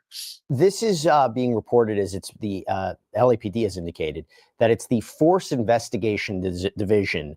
Their investigators responded to the scene. They're investigating this. What do you think that investigation looks like? Is it looking at body cams, surveillance? I mean, what do you think they're doing right now? Yeah, I mean, does she have like Ring cameras, Nest cameras in the property? I mean, if she's stepping outside with a handgun, maybe she's got lots of security systems. Maybe there are cameras in her property and neighbor's property to show where the police officers are. There's obviously a reason she steps outside with the gun. Is it because she hears one of the guys they're chasing is in a neighbor's yard? Is he trying to get into her yard? How close behind are the police officers? And what is the location? That's why any video, especially from, is there a helicopter? Is there going to be? So there's aerial footage that surfaced of Schreiner and apparently her babysitter outside, hands up. This is based on reporting from KTLA. So yeah, I think you see those images. All right, Nelly, thank you so much for joining us today. I appreciate you very much and hope to see you soon. We'll be back in here soon. Yeah, and again, it's going to come down to what's going through her mind. What information does she have? What information do the police officers give her? I mean, the initial reports indicate that there were multiple commands: drop the gun, we're the police. And does she or does she not return fire? But if you are a homeowner and there's some kind of commotion going on, and if you have a babysitter, does she have children in the house? I mean, and what is the purpose of stepping outside with a gun before you have maybe a better picture of what's going on? It's what happens in a confusing situation when you introduce a pistol, a loaded 9mm handgun into the equation. By the way, it's being reported that they were both questioned. So both Jillian Schreiner and this babysitter, they were questioned by police. What do you think was said? Well, they're going to want to know what was the input to these two people? Are they sitting inside the house? There's a babysitter. Are there children? What is it that draws Jillian outside? I mean, what is it that draws her outside with a handgun? And here's another question. If you have small children in the house, where is the handgun? How accessible is it? I mean, that's been an issue with lots of cases. If you have a loaded handgun in your house, is it safe from small, tiny toddlers who can access it? I mean, there's going to be a lot of stuff going on here. But again, this woman's life is not uninteresting. I mean, there have been so many chapters of it. This is another one. I mean, she's very lucky. She apparently got shot in the shoulder, not in a vital organ. And it was apparently not serious enough that she couldn't go back inside her house after she's shot. And we see that video from the helicopter of her, being detained, being handcuffed, being led into an ambulance, it looks like. But again, to me, it gets back to, you want to defend your property from some type of intrusion. But when the problem starts, when it's the police on the other side and not a bad guy. Do you think they're working towards a grand jury indictment? How would that work? And by the way, do you know how long they would have? Is it like they have to indict within 48 hours or 72 hours to get an indictment? I'm not sure if you're aware of what the rules are there, but you think that's what's happening? They're working for a grand jury indictment? Last I read, LAPD had not yet turned this over to the district attorney's office for an evaluation of what they're going to do. I mean, if you're going to be charging attempted murder of a police officer, you got to back it up with something that shows the intent here that this woman had. And again, if it comes down to a miscommunication of some kind, again, I think there's some issue about what the body-worn cameras really are going to show. That's why the video is just going to be so important. But if you're the DA, do you really want to charge this woman with attempting to murder a police officer when there seems to be a whole lot of confusion leading up to the shooting? Because the fact that she was booked in absentia, for attempted murder as opposed to aggravated assault or battery or one of those charges, Why that? Why that? I mean, they could have booked her on a lesser charge, but attempted murder is. Yeah, They no, believe that that's- there was an intent to kill, or at least some action taken. Exactly. Good point. Very serious. I mean, for the LAPD to make that initial charge, do they have something that shows multiple, very clear, enunciated commands to her? Hey, we're the police. We're the good guys. You have a gun. Drop your gun. I mean, do they say it one time? Do they say it 20 times? Does she actually return fire? I mean, that's certainly an issue that seems to be unclear. And it's going to come down to how specific, how clear, how commanding the police commands were. And were they visible? Were they hidden by a fence or a tree or bushes or something? What could she see from her perspective? I mean, you can imagine defending this case. You're going to know all that. You're going to know exactly what each officer's video showed. But, if there's a split second. She reminds me of Amy Winehouse a little bit. I don't know if it's the hair or what. I do know. Yeah, she does.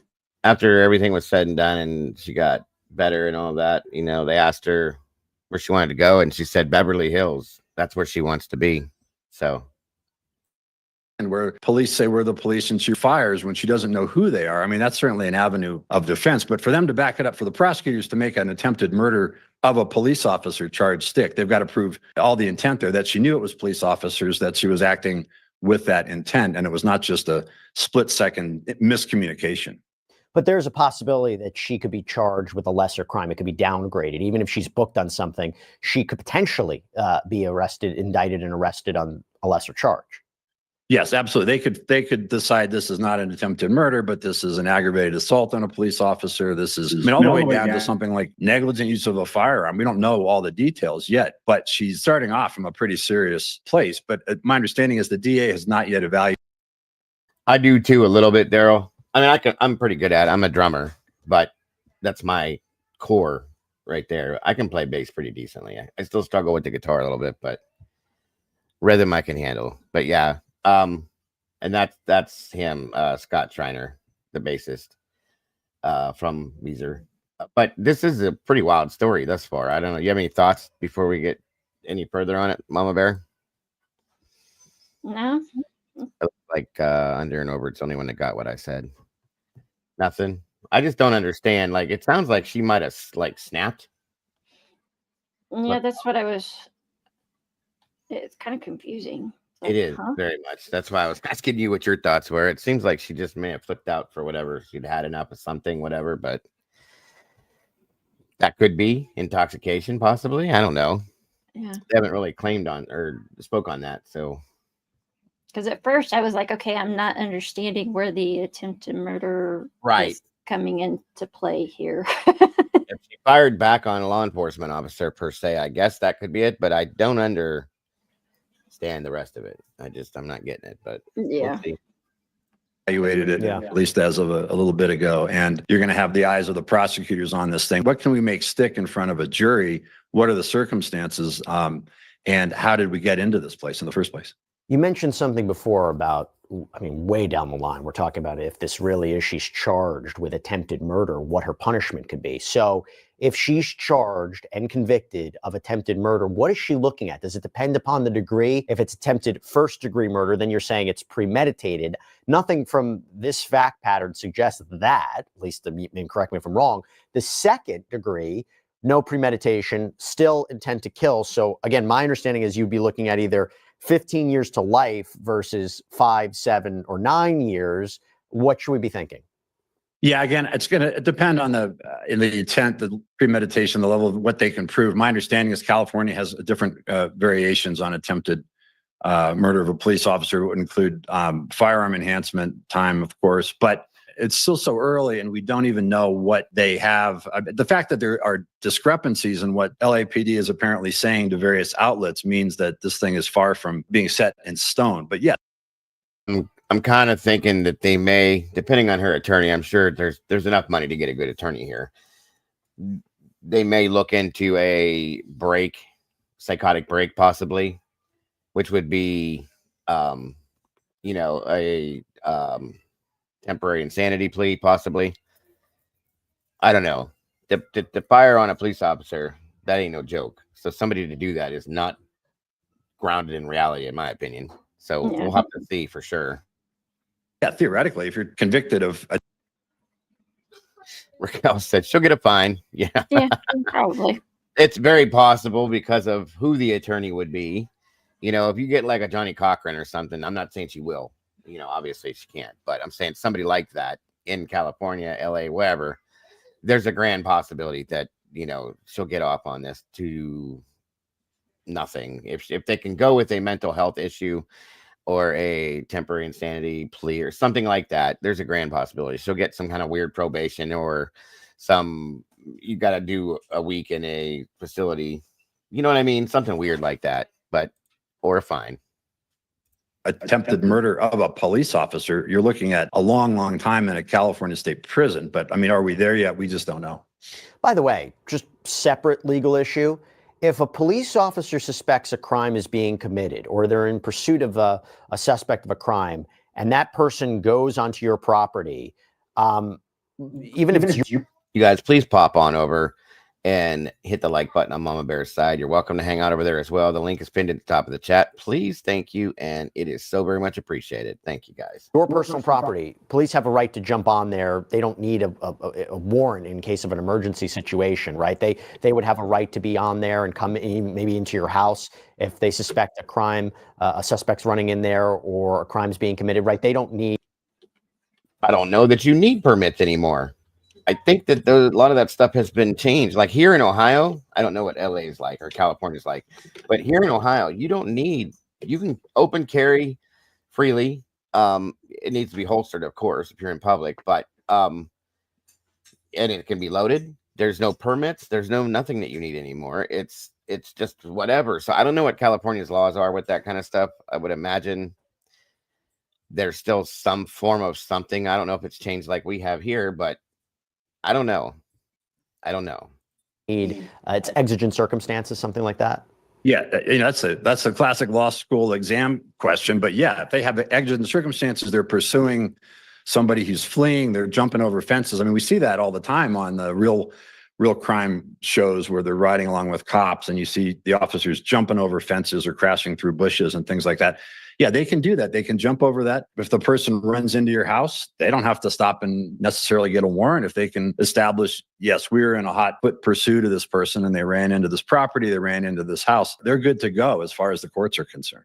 Now, the reporting indicates that she's scheduled to make a court appearance on April 30th. What can we expect there? You know, it's the first appearance. It's entry of a plea of not guilty. Again, by that time, we anticipate that the charges will have been formalized. The DA is going to decide what they're really going after. I mean, it's not a situation where they can just let it go and say, you know what, we both were wrong. I mean, that's not going to happen. She's going to face something. Whether it's going to be attempted murder of a law enforcement officer remains to be seen. I think it's sort of doubtful that based on what we know, that they're going to be able to prove that beyond a reasonable doubt to a jury. But something lesser might be more appropriate. But she'll be entering a plea of not guilty. Whoever her defense team is starts to work. And again, it's all going to come down to what the video shows, whether there's, contemporaneous helicopter video and each officer on the scene, their videos are going to have to be analyzed. And the eyewitness, if there's a babysitter, apparently. There you go, guys. Miss Alicia must have looked it up. So it is illegal in California, which makes sense because California is much more prone, I guess you could say, to certain crimes than certain other states are, at least based on past history. And they probably don't want to open that door for people to be able to just walk around carrying a weapon freely. And it makes a lot of sense to me. So thank you for looking that up, Alicia. I appreciate that. Where are we at here? Yeah, California. I think New York has the same laws too. The bigger metropolitan areas and stuff like that, they probably don't want to allow their people to walk down the street carrying a 45, doing whatever the hell they want when they want to do it. And it makes sense to me, Okay, Raquel's in Cali. Awesome. We're really straight. Should be too, I think, because certain areas of California are very dangerous per se for that reason. So absolutely, James. And thank you for being here, sir. And what was the babysitter's story about why they were going outside, what they heard, what the sensory inputs were, why there was a concern about that backyard. Can I just touch on something you said earlier? If we're talking self-defense, have you ever seen a successful case where a civilian is able to actually successfully apply a self-defense argument with respect to a police officer? Have you ever seen anything like that? I haven't seen one just like this. I've done a bunch of self-defense cases, some involving police officers, some involving civilians, but never this fact pattern. Again, it's again, this could be a law school exam question because there's so many issues that need to be unpacked here, but it's pretty unique. But again, it gets down to your right to defend yourself against what you see as a perceived threat. I mean, why is that perceived as a threat? And what steps are you allowed to do? Why do you run outside with a handgun when you don't, what do you know about the situation? Is it just some kind of disturbance in your yard or the next yard? Or did she have some indication that there were police on the scene before she ran out? I mean, these are all the questions that have got to be answered. But again, if you were trying to defend your house, say you've got children in there, which she may have had because she has a babysitter there, what is reasonable? And what is reasonable when faced with police officers? And what should she have done? I mean, the easy answer is, if it's the minute she understood they were police officers, you drop the gun if that's what they're telling her to do. But did they do that? Now, according to NBC News, neither Schreiner nor her manager responded to requests for comment. A representative for Weezer didn't respond to a request for comment. At the time of this recording, I haven't seen a change there. Are you surprised there are no comments yet, John?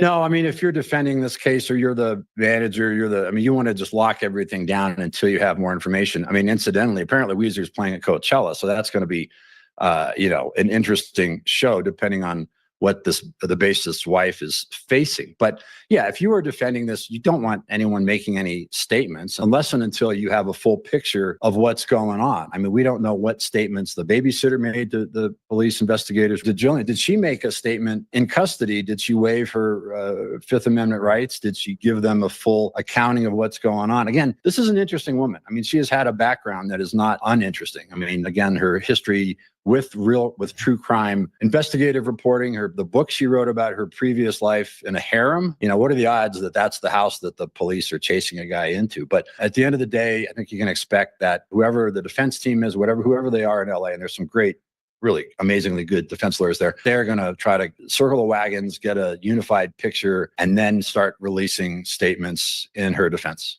It's a really unfortunate situation. Aside from the fact that, I know her, I've interviewed her, she's done great work, particularly with respect to the Samuel Little case. It was indicated on social media that she's been fighting cancer, that she was undergoing cancer treatment as well. So it's a really unfortunate situation, John. And again, it's a headline you don't see every day. So we'll keep an eye on. Now, see, that I didn't know. And maybe her life in general brought her to a level with medications, and if she's taking certain treatments and things like that, you know what I'm saying? People do flip out sometimes after. You can only handle so much in life, so who knows? That could be something. I didn't know that.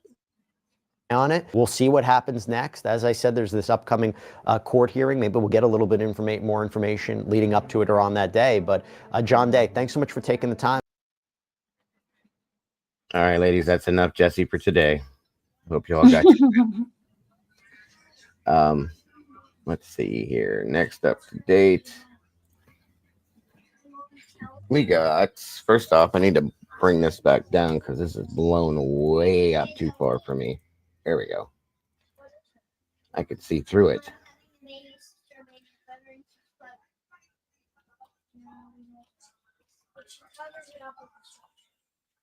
Let me see here. I thought Weezer only liked teens.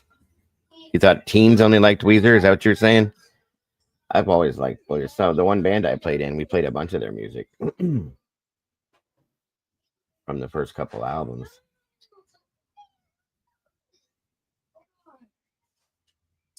All right, let's see. Can you make my difference? Put it in there. 1 minute.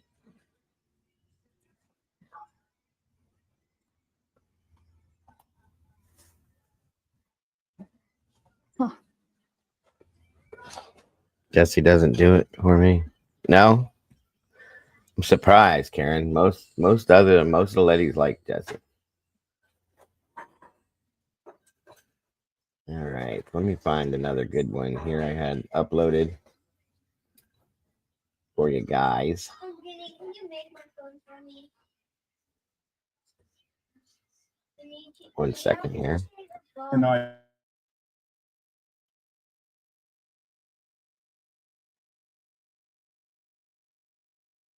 As you guys know, I try to throw some good news in here from time to time. I got a couple good Samaritan segments for you guys to check out here to bring the spirits back up. We haven't really seen too much bad stuff today, so it's not too bad. Welcome, Echoes. Good to see you.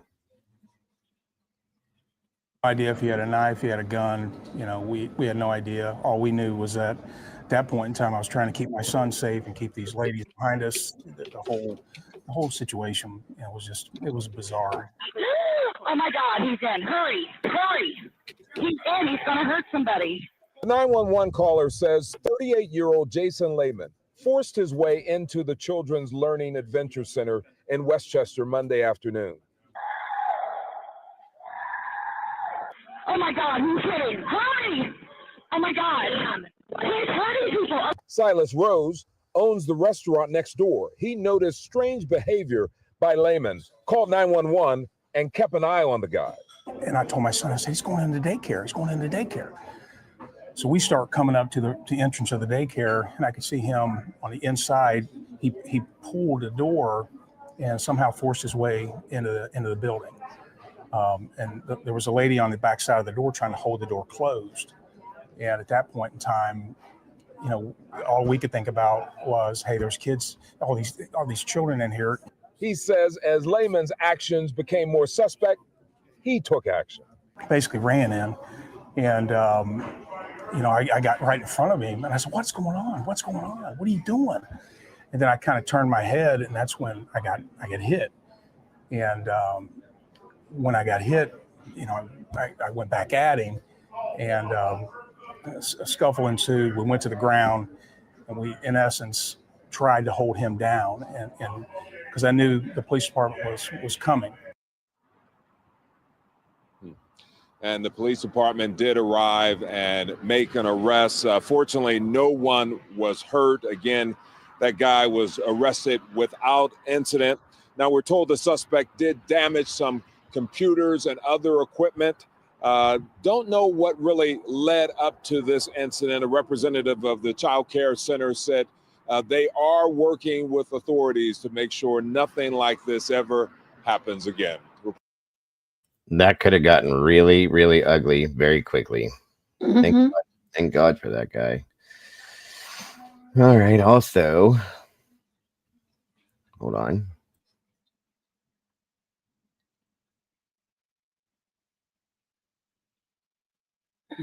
I guess there is some good stuff that happens in Texas from time to time, too. Of a child who was spotted choking. That's right. Our photojournalist, Darlene Janet Ferris, was there as the boy, his mother, and the Good Samaritan reunited. I've never felt that kind of terror. He told me he was thirsty, so I handed him a water bottle. Right as I handed it to him, I said, "Don't open it with your mouth." But by then, Echo. the sound, the gurgling sound. Yeah. Sorry. And I pulled over in the turning lane, and I jumped out of the seat, and I pulled him out of the back seat. I started doing the Heimlich, and I was desperately just like crying and screaming for help, and everybody was passing by. His face started to turn red, and I was alone and screaming in the middle of the street trying to help my baby, and it wasn't working. And he came behind me, and he grabbed my son in 3 jerks, and this bottle cap shot out of his mouth. And I have never hugged somebody tighter in my life. I just jumped out my truck. I didn't think about it. And I ran up and grabbed him, and I just did what I had to do to get the cap out. I was breathing out so hard because I couldn't even breathe when that bottle cap was literally in my mouth. I've never did it before. I don't even know how to do the Heimlich. I just jumped out of desperation. You kind of show me just gently what you had to do. I grabbed little Cam like this, and I just squeezed him a couple hard times, like a big bear, and that bottle cap came, Well, I'm a father, and to see a mother out there yelling and screaming, trying to, put life back into him because he couldn't breathe. I couldn't. It was unbearable for me to watch. I have never been that scared in my life, and I've never needed help more and ever. And he did not have to stop and help me, but he did, and that speaks volumes. And I think in the world that we're living in, there's so much darkness, and that was such a light. I will never forget you. Never. I work with a lot of kids anyway, I'll so forget you. I'll never forget you either, brother. I'm just glad that we got that cap out. I didn't want this much credit because what I did was something that I would want anybody to do for me. Like seeing these two smile again, like that was all that I needed. You just gotta love that. By the way, Mr. Mock says he was recently in a bad wreck and survived, so now he tries to do whatever he can to give back, and he certainly did. That is awesome. I like hearing, most of the time, 9 out of 10 times, these people don't want credit. They don't want the attention. You know what I mean? Mm-hmm. And that means everything too. It tells you that they just acted to act, to do what it means to do the right thing, in my opinion. Here's one more. From Good Samaritans who ran to help a woman who suffered a medical emergency behind the wheel. Traffic cameras in Boynton Beach recording the remarkable rescue. And today that driver got to thank her guardian angels. Local 10's Andrew Perez is live with the rescue reunion. Andrew. And it's like everybody was at the right place at the right This time. one's And pretty today we wild. heard exactly how these strangers came together. They come from all walks of life, strangers brought together by Lori Rabier. It's so nice to know that there's people out there that care, that actually care. She calls them her heroes, each one of them. They worked together in a pinch after she suffered a medical episode while driving. To have my coworker running through traffic like that with no regard for her life, and then to see everybody else just jump out. We have an elderly woman that is unconscious at the wheel. After leaving work last Thursday, a few of Lori's coworkers were driving home in separate cars at the same time. Some of them, including coworker Jeanette Rivera, saw Lori passed out in her car. It started rolling into traffic on busy Woolbright Road and Congress Avenue. My other coworker, I put my car in park and I told her, "You're okay." And I just started running, waving, asking for help, to stop the cars. It took about 4 or 5 of us to actually stop the car. Staff Sergeant Juan Chavez saw the commotion and was among the Good Samaritans who jumped in front of the car to stop it. One man tries to shatter the glass with his fist. Another motorist had a dumbbell and went to David Formica. I grabbed it and, I play tennis, golf, and I just used a backswing. It broke the glass. Several got the car in neutral as nurse Robin Fox moved in, checking vitals and speaking with rescue crews on the phone. Rabier reunited with those heroes who say no single one of them could have done this alone. I guess what immediately comes to mind is just the teamwork. Perfect strangers just coming together, and what a beautiful thing it was to see. There were so many other people involved. That's exactly it, Cap. Well, all of them were honored today at the Boynton Beach Police Department. They all reunited as well. They got some goodies. That includes a Royal Caribbean cruise for each of them and a $2,000 gift card. Hopefully, they can all just go together and celebrate further. All right, that's the latest here in Boynton Beach. I'm Andrew Perez, Local 10 News. That's awesome. That is awesome. That's what gives us all hope in humanity nowadays, you guys, in my opinion, at least. All right, moving on. Where are we at time-wise? 2 something. Okay. What else did we have? Yeah.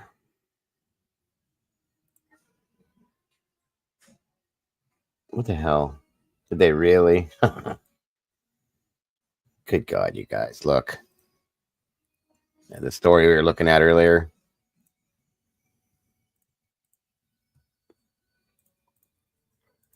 This is a mugshot. And he took it to court as well. I don't even understand anymore. I don't get it. Oregon man appears in mugshot with parrot and took it to court. How is that even allowed? That's crazy. Crazy. Oliver, didn't you send me another? Yes. Here we go. A couple Here we this go. morning. Huh? I said I think I sent you a couple others this morning. Oh, yeah. This one's interesting, folks. Let's check this one out, guys.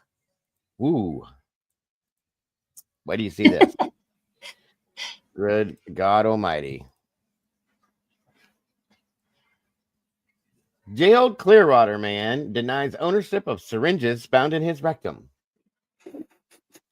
I was like, how do you deny? They're not mine. Them ain't mine. Nope, nope, nope. They're not mine. I don't know how they got in there. Good Lord have mercy. The man invoked the Shaggy defense, saying the syringes were not.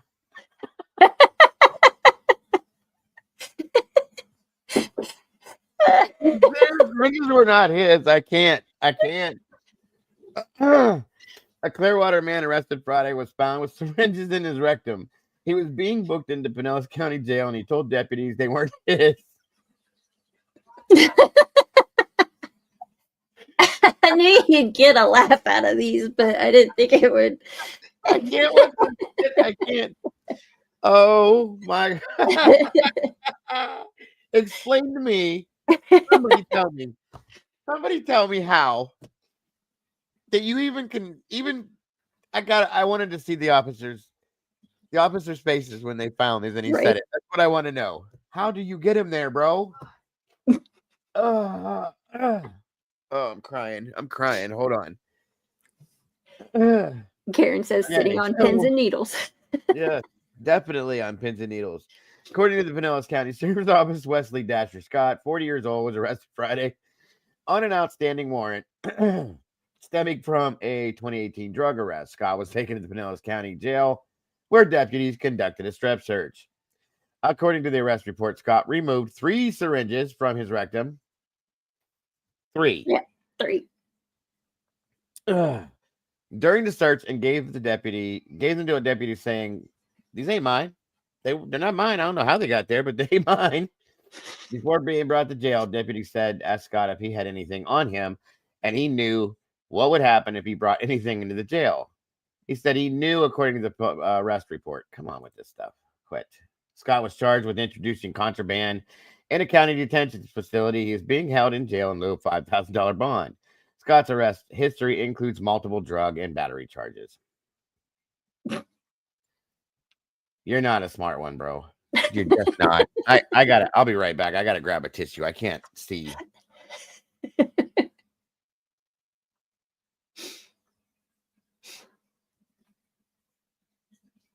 May Willie.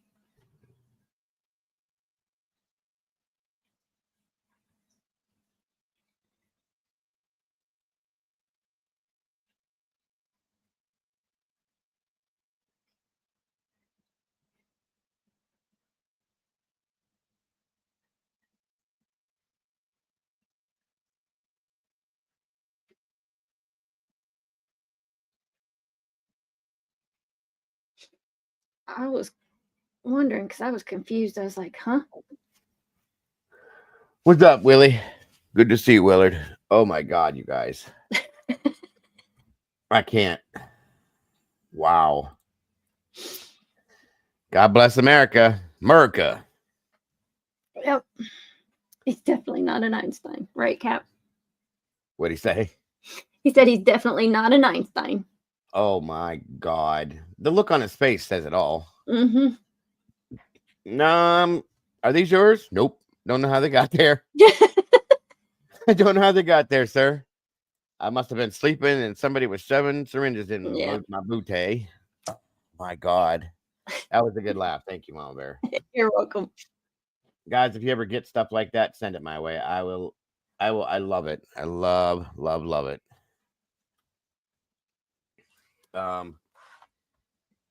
I don't remember what the other one was I sent you.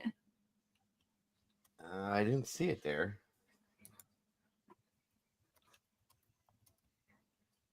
Is it in the same? Huh? Maybe I forgot to send it to you. Let me see if I can find it. Okay. Meanwhile, I got another one. You gotta love dumb people in the news. You do. Hold on a minute here. Oh, God, that was great. Good laugh. How can you? Never mind. Thank you. Exactly, Cap. It's kind of where I was at with it too. You can't make this stuff up. No way. Let's see what we got here.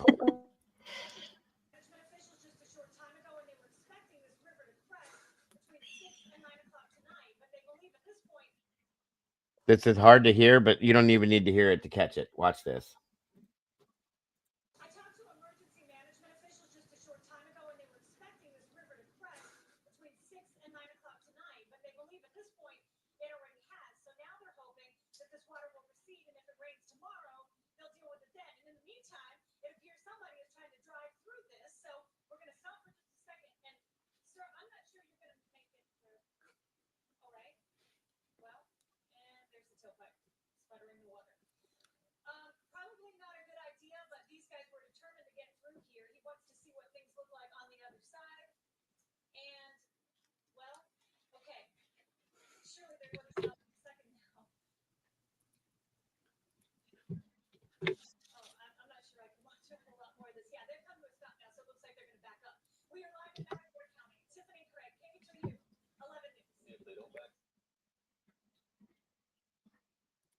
Stupid is as stupid does. Let me see here, guys. What else did I have here for you? Oh, yeah, hold on.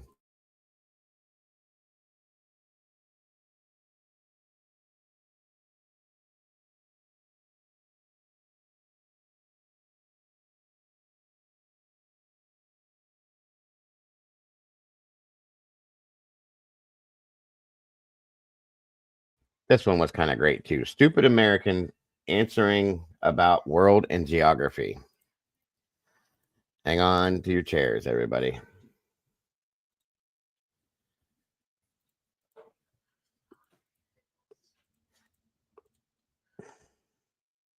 Yugoslavia? With you, Utah. A country that starts with a U. Utopia. Who's in the coalition of the willing? No freaking idea. Afghanistan, Kuwait, Iraq, Pakistan, New Zealand. New Zealand. What's the religion of Israel? Israeli. Awesome. Islamic. Catholic, probably. What religion are Buddhist monks? Buddhist monks. It's not. Islamic, I don't know. Who won the Vietnam War? We did. And who was, Wait, were we even in the Vietnam War? Okay, good. who was Fidel Castro? A singer. How many sides does a triangle have? Damn, 4. Fidel Castro was a singer. I didn't know if you guys knew that. He had 3 hit albums. There's no sides. 1. What is the currency used in the United Kingdom? What's the currency in the United Kingdom? What is it? In the United Kingdom, I don't know. Possibly American money. Queen Elizabeth's money? That's all I know. Name a country that begins with U. A country? Yeah. Um, What about this one? what? United States of America. Good Lord, help us all. Okay, so this next one, big. This I don't even know what to say. If it's that bad, bro, get out. That's all I can say. Man tells police he robbed a bank because he'd rather go to jail than to be with his wife. Instead of death till death do us part, it's more like till jail do us part. 70-year-old man robbed a bank because he reportedly told cops it was a better alternative than living in his situation at home. Lawrence John Ripple allegedly told a teller at the Bank of Labor in Kansas City that he had a gun and demanded cash. This is a 70-year-old man. The teller complied, gave him all the money, but instead of leaving, the police say that Ripple took a seat in the lobby. He really wanted to go. Jesus. It didn't take long for police to arrive, being that the headquarters is a few blocks down from the bank. According to court documents, when he was questioned by investigators as to why he did it, Ripple said He and his wife had an argument that he'd rather be in jail than be at home. Wow. If it's that bad, Pops, get out of there. I think they put him on home arrest too. Oh my God. That is definitely a punishment for him. House arrest, huh? Yeah. Home detention, whatever it's called. Because he was 70 years old, probably. Love on the Rocks ain't no lie, Cap. That's crazy. That's crazy. You gotta love it. Gotta love it. Gotta love it. Hold on here. Let's see. Or on Sarah, who do you think should be the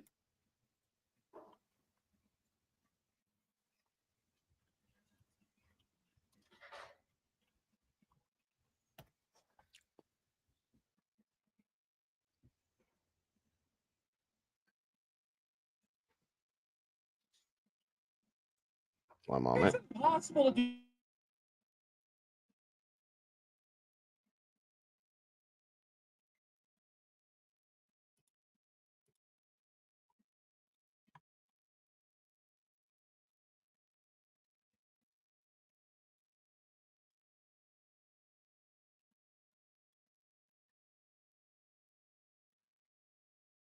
All right, this is good stuff, guys. Dumb criminals crack me up. Just say that much. Or stupid. Yeah. Handed, there's nothing better than a well-positioned camera. They say fake it till you make it. But when an actual deaf person can see you're saying gibberish with your hands, then I think it's a clear sign that the chick is up. This would be the perfect escape.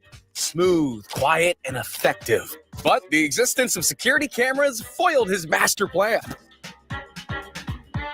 When you try to get a big payout, but just end up reversing into more trouble when you get caught. This iPhone thief forgot that phones aren't the only thing with a camera attached. How do you like them apples? These TSA agents put a little twist into their job routine. Gotcha, Will. They'll search your bag for anything dangerous and then pocket the valuables? Is this the police equivalent of spawn trapping? He fell right into their hands, literally. In this game of crooks and ladders, the would-be thieves rolled the dice and got a none? You know you're a sinner when your plan is foiled by the church itself. The job of a county jailer is to lock prisoners up, but she decided it was opposite day. They both left and never came back.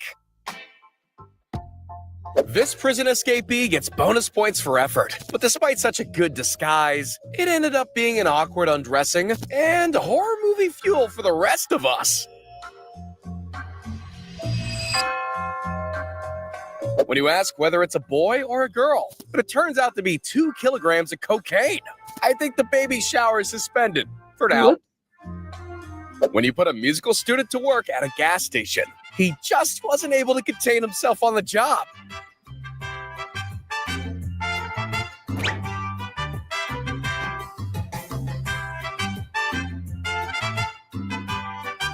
When you're outsmarted and get locked in the very store you're trying to rob, you know it's game over. She sealed that door and his faith by the looks of it.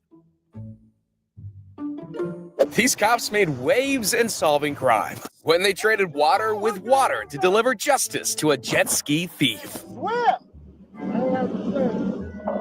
you're gonna take a jet ski and you don't know how to swim. If you're gonna successfully pull off an insurance scam, you may want to ensure the car's actually moving when you jump into it. In a world filled with dash cams, you gotta do better than that. I've heard the expression to drop the ball, but this guy drops his drugs in a courtroom? I think that's already a closed case. That is wow. Doors are there to be knocked. Bells are there to be rang. But this guy decided to skip foreplay and go straight inside.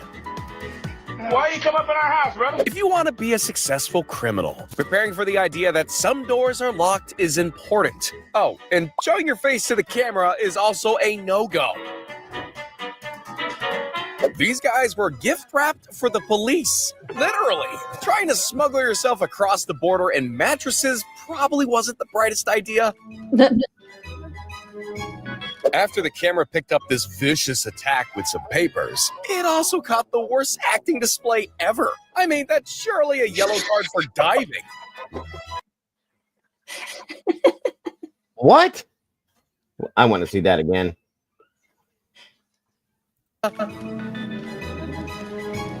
After the camera picked up this vicious attack with some papers, it also caught the worst acting display ever. I mean, that's surely a... You've got to be kidding me, right? She hit her with a piece of paper. And she sat on the floor and then laid down. There wasn't even a fall. That was great. Yellow card for diving. Look, the cop even looked around and went, are you serious? Like, what was that all about, you know?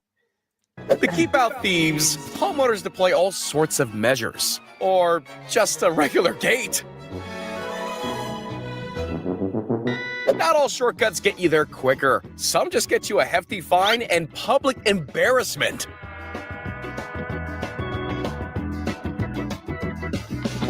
A+ for execution. D- for subtlety. Custom car paint jobs can cost an arm and a leg, but I think this might just be the most expensive of all of them. If that's not his car, something tells me he's in trouble. This master of hide-and-go-seek may have fooled the cops, but nothing gets past cameras, even if your plan is far from rubbish. Good thieves will do whatever it takes to cover up their tracks. Bad ones will do it in plain sight for everyone to see. Let's take a wild guess what she is.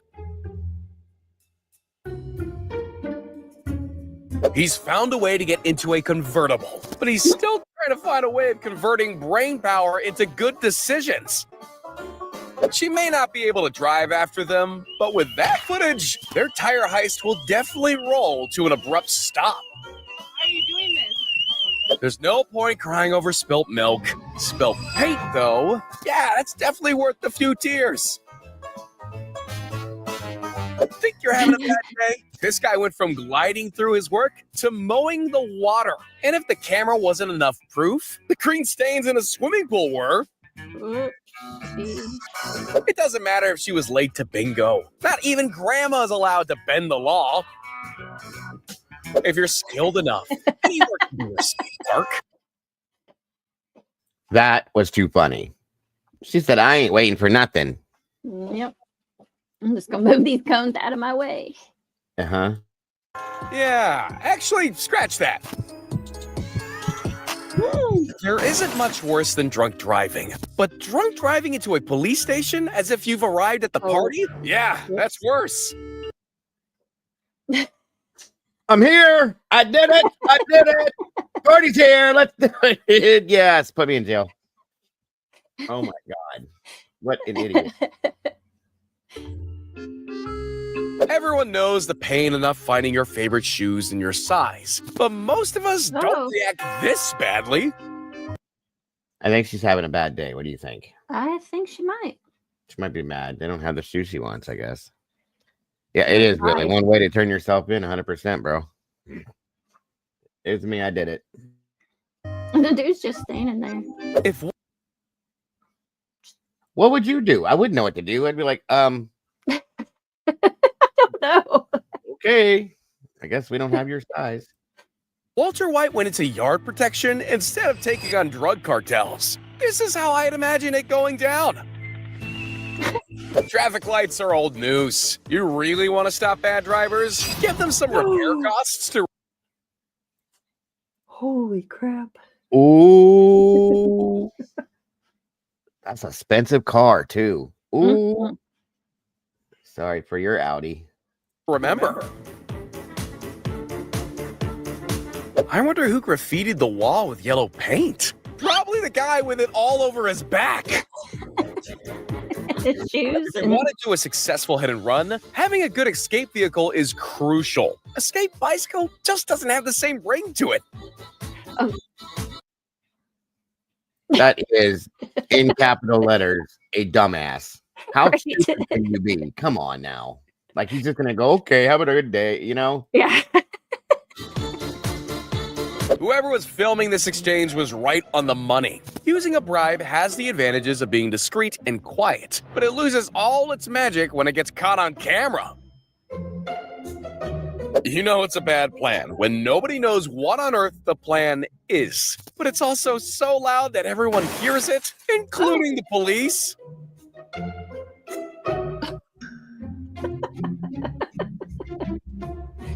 This guy clearly got the wrong idea when he heard it's good to think outside the box. He couldn't see with that on his head.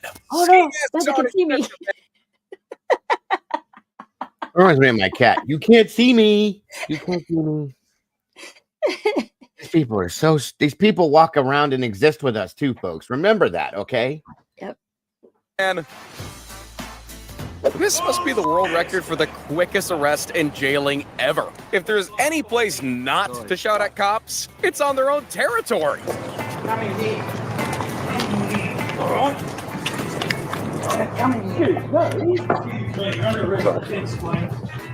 When you promise yourself to lose weight before your next heist, but it didn't quite work out. Ah, yes, the brilliant decision to key someone else's car. When your own car registration is on view, getting back at your ex is risky business. Comment down below what you do. These have got to be the dumbest people I've ever seen in my life. I swear to God.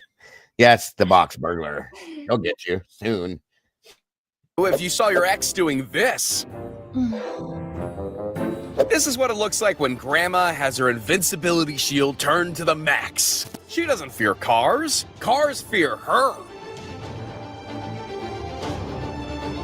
Watch the idiot cross the road to try to scam the driver, but of all people to attempt to fool, an undercover cop car is probably the worst. No wonder aliens haven't visited us yet. It's hard to claim it's just a prank, bro, when you're soaked in aquarium water. Had to be It was at this moment the criminal on the Okay, so I have to admit, I was a dumbass too. We used to take our skateboards, go into the mall. We'd skate through the mall, running from the security. We would dive into we had water fountains back in the 80s. We'd jump into water fountains, and then we'd get back on our skateboards and skate back out of the mall. Well, guess what? They caught on to us doing it at some point, and they would have guards. As soon as they'd see us walk through, they had cameras through the doors. We'd do it like once every couple weeks just because we were bored. And so I hope my mother's not in here. I think it was after the third time we did it, the security guards would watch us come through the door, and they'd catch us. Twice it happened. We got caught. We went back the second time after we got caught the first time. But it was fun because you could skate in the mall because the flooring was so smooth. It was amazing. And then we would grind on the little things around the water fountains and all that fun stuff. But yeah, I was one of them stupid idiots too. So I guess I have to say I'm just as dumb as some of these idiots. Or I was when I was younger. Loose knew he messed up. Ah, yes, a classic. The Sailor's Jig, every porch pirate's favorite emote for successfully committing a crime, right before he flees in his very expensive car. Did this idiot just steal something and stop and dance when he did it and then leave? It was dancing. Look. The Sailor's Jig, every porch pirate's favorite emote for successfully committing a crime, right before he flees in his very expensive car. Nobody expects. Why are you stealing shit if you own that car? Oh, I know where this one's gonna go. But you grew out. I grew out of it. Well, I can't ride a skateboard anymore because I'll end up in a hospital. So I'll put it that way. So I guess I was forced into growing. I did grow out of it. I'm just kidding. Expects to be caught in 4K, but this guy will be thinking twice before doing some sightseeing. They say finders keepers, but I'm not sure that applies if you're a TSA officer. The luggage thief stole the wrong iPad this time, and his crime was tracked right to his door. Did you take it? No, sir. You did not take it, sir.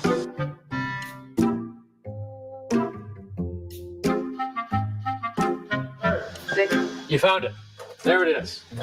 Okay, turn the camera off. Jealousy is a destructive thing, but the key to life is finding your own joy, not keying someone else's.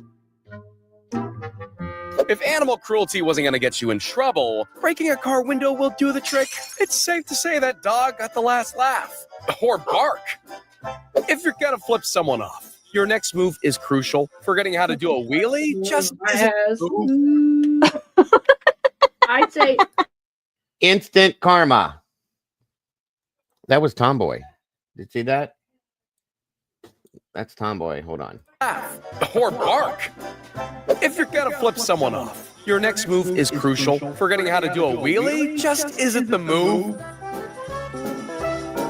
Sneaking in behind your friend may work at a club or a train station, but it doesn't really apply to massive trucks. This is what all bark, no bite looks like. He came up toothless when he performed this weapon swap. What the hell was that? Everything he did was wrong, and then his pants fell down too. That was pretty bad. Came up toothless when he performed this weapon swap. Some people have the patience of a saint. Others have the impatience of a demon. I'd hate to be on the receiving end of that mechanic, Bill. Oh no. Accurate representation of. You see? Blew out his oil pan completely. My dog when I tell him not to eat something.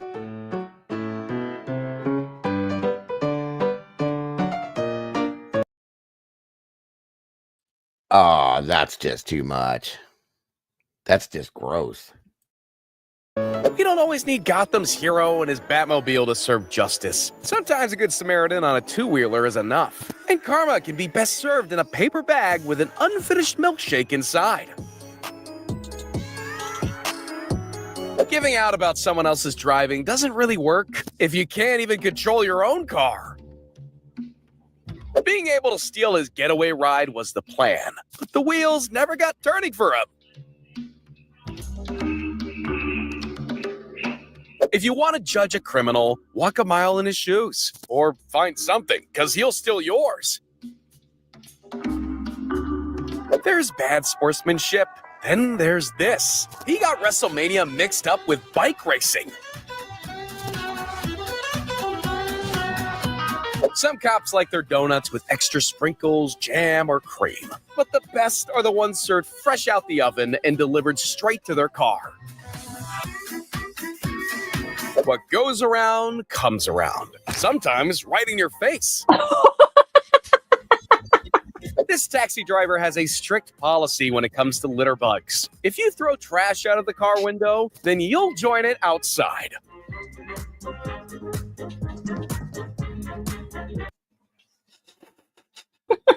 That was great. Did you see that? Well, this is awesome. Trash out of the car window, then you'll join it outside. You want to throw it out? I'll throw you out. That was great. Excuse me? And this, ladies and gentlemen, is the difference between stealing and borrowing. I'm just not sure the latter was his first intention. As the saying goes, pick someone your own size, not the biggest guy in the parking lot. They didn't, and they paid the price. Sure, traffic jams can be frustrating, but you know what's worse? Being caught trying to skip the queue and failing miserably. Oops. No poor soul deserves to see this guy's strange hobby on their door cam. Please tell me I didn't just see what I thought I saw. I don't know because I looked away. Yeah, you can't even for a second. Look at this. Poor soul deserves to see this guy's strange hobby on their door cam. Ew, a shoe sniffer. Gross. Who does that? That guy apparently. In situations like this, the police don't even need to get in their cop cars to catch a suspect. He came right to them. Being tidy was not the priority for these house intruders. And even when the camera was spotted, stealth was still at level 0. In a world full of public bins, he decided a hotel car park was the best spot to dump his trash. This guy decided to change up from door delivery to roof delivery. Is that what they call airmail? Graffiti leaves a stain on the world, and so does your digital footprint when you're caught doing it.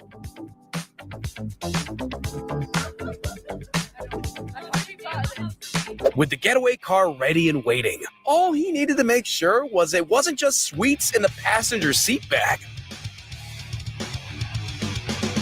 This valet driver got caught in a sticky situation. Hope his driving skills are better than his stealing.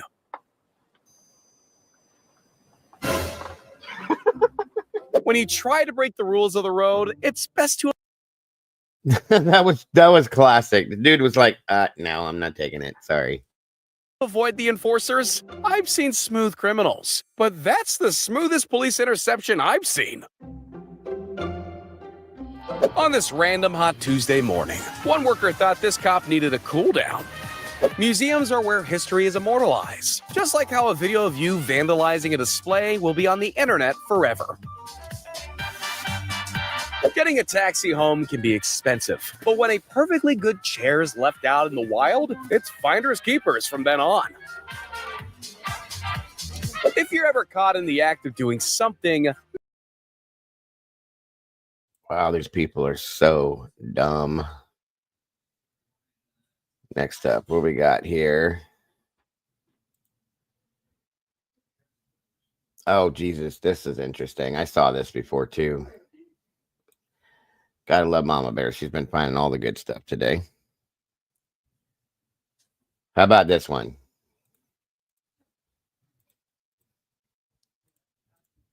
I guess it's in the right place to do it. So, Rikers Island inmate accused of making false emergency calls to police. Mother's house. An inmate at Rikers now accused of making dozens of false emergency calls to police, claiming something was happening at his mother's house. New York City police repeatedly rushed to her home. Prosecutors say he was doing it as payback because his mother wouldn't bail him out. Here's Eyewitness News reporter Stacey Sager. So he swatted his own mother because she wouldn't bail him out of jail.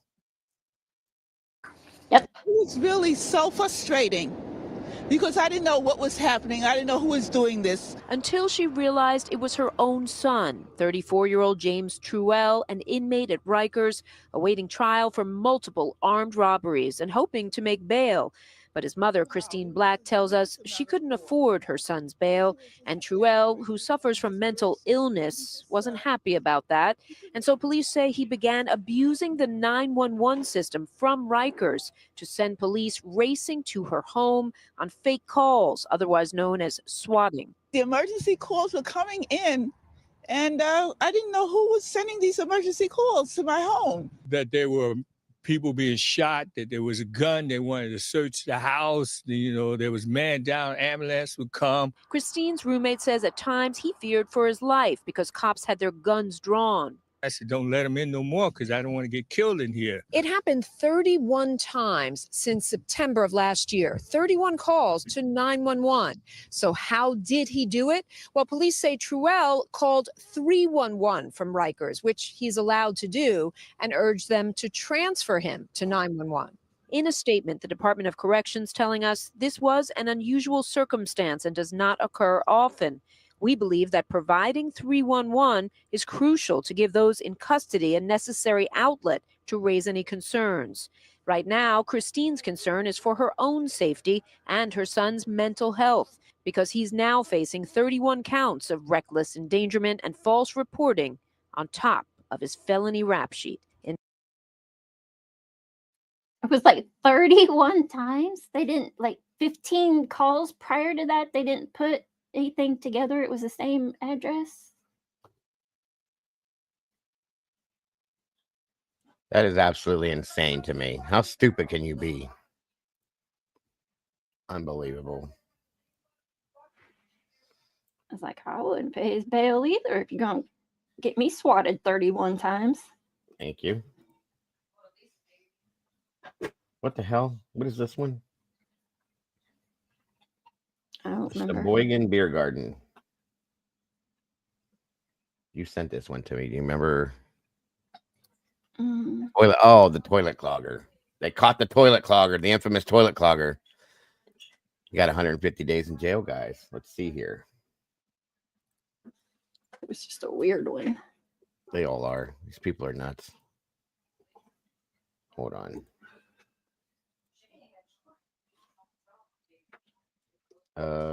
Maybe.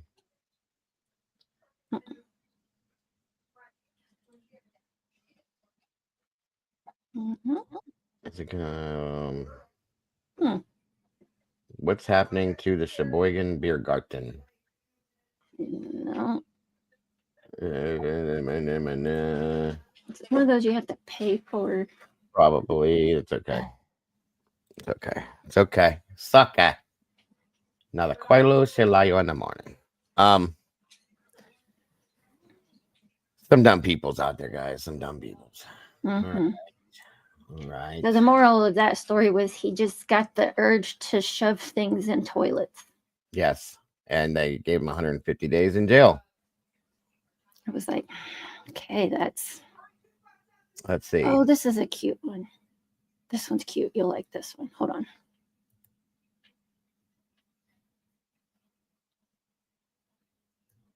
Oh, it's a Twitter. There's all the stupid criminals out there walking amongst us and all the dumb people and the dumb things they do. That's a loaded question. Bum. Cat Benatar just changed the shortcut settings. It's a Twitter.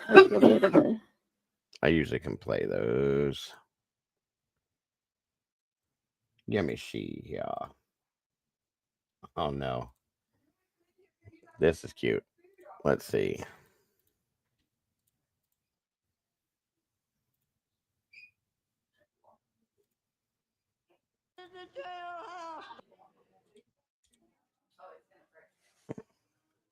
Can you hear it? Are you Miss Broad?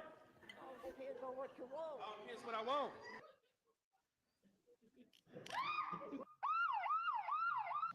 Okay, look right at that camera. I'm in the jailhouse.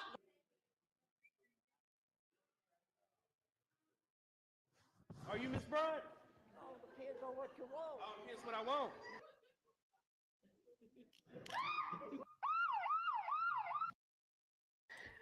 Ruth Bryant celebrated her 100th birthday in a jail in Roxborough, North Carolina. Bryant said she lived a century and has never been arrested. She wanted it off her bucket list, so they obliged. So she would never been arrested, so she wanted to try it out, I guess. So she got her arrest. There you go. That is cute. That is cute. Gotta love it. God bless her. Still getting around at 100 years old like that. That's yeah, I think it was one of the officers said, "Don't kick me in the knee. I got a bad knee." She said, "That's okay. I got two bad knees." Gotta love it. So cute. You gotta love it. Too funny. Too funny. Too funny. All right. I think I had one more thing.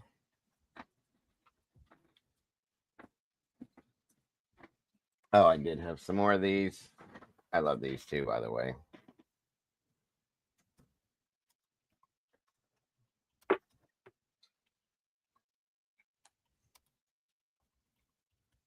All right. Yes, that was adorable. Hold on here. Let me.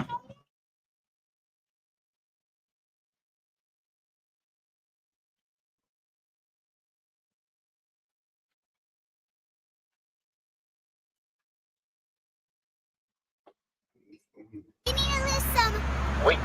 Yes, you're a human. No. Hey, Dad, you need to list some. Wait.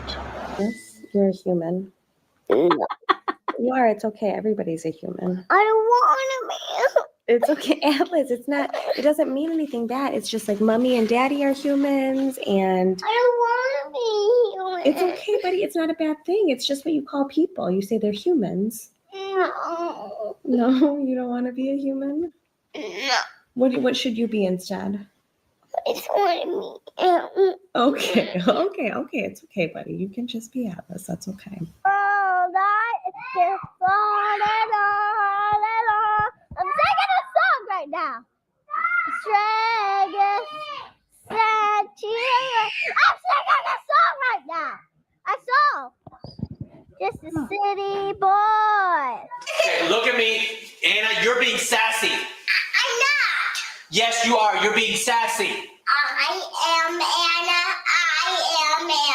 No, you're being sassy.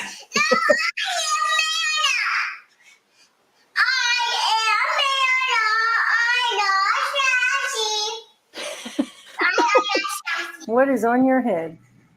A horn, Why is there a horn on your head? because I'm a unicorn. When did you become a unicorn? When you braided my hair, How long have you aspired to be a unicorn? forever. Can other people be unicorns too? If they want braided hair, Yeah. yes. And what do unicorns like to eat? Chocolate. Someone broke my heart and it's peanut. How did she break your heart? I'm spinning me around. I'm going to be really dizzy after this. You will be. I'm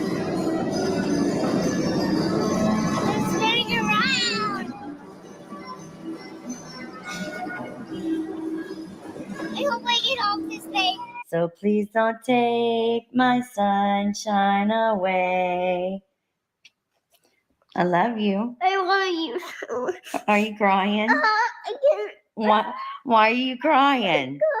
Because why? Because it's the most beautiful song ever. It's the most beautiful song ever. You can't open the door. Yeah. Are we locked in? Yeah. Forever? Yeah. What are we going to do? Julia, what do you want to be for Halloween? A donut. A donut? But I thought you were going to be Cinderella. Bound to be a donut again. What color donut? Pink. Like With pink? sprinkles on it. I've got something to tell you. You're going to have to learn to wipe yourself. The last time I wiped over myself and I got poop on my hands. Find Dunkin' Donuts. Okay, I found this on the web. For single, find Dunkin' Donuts. I found Dunkin' Donuts. I can tell Daddy. Yes. Really?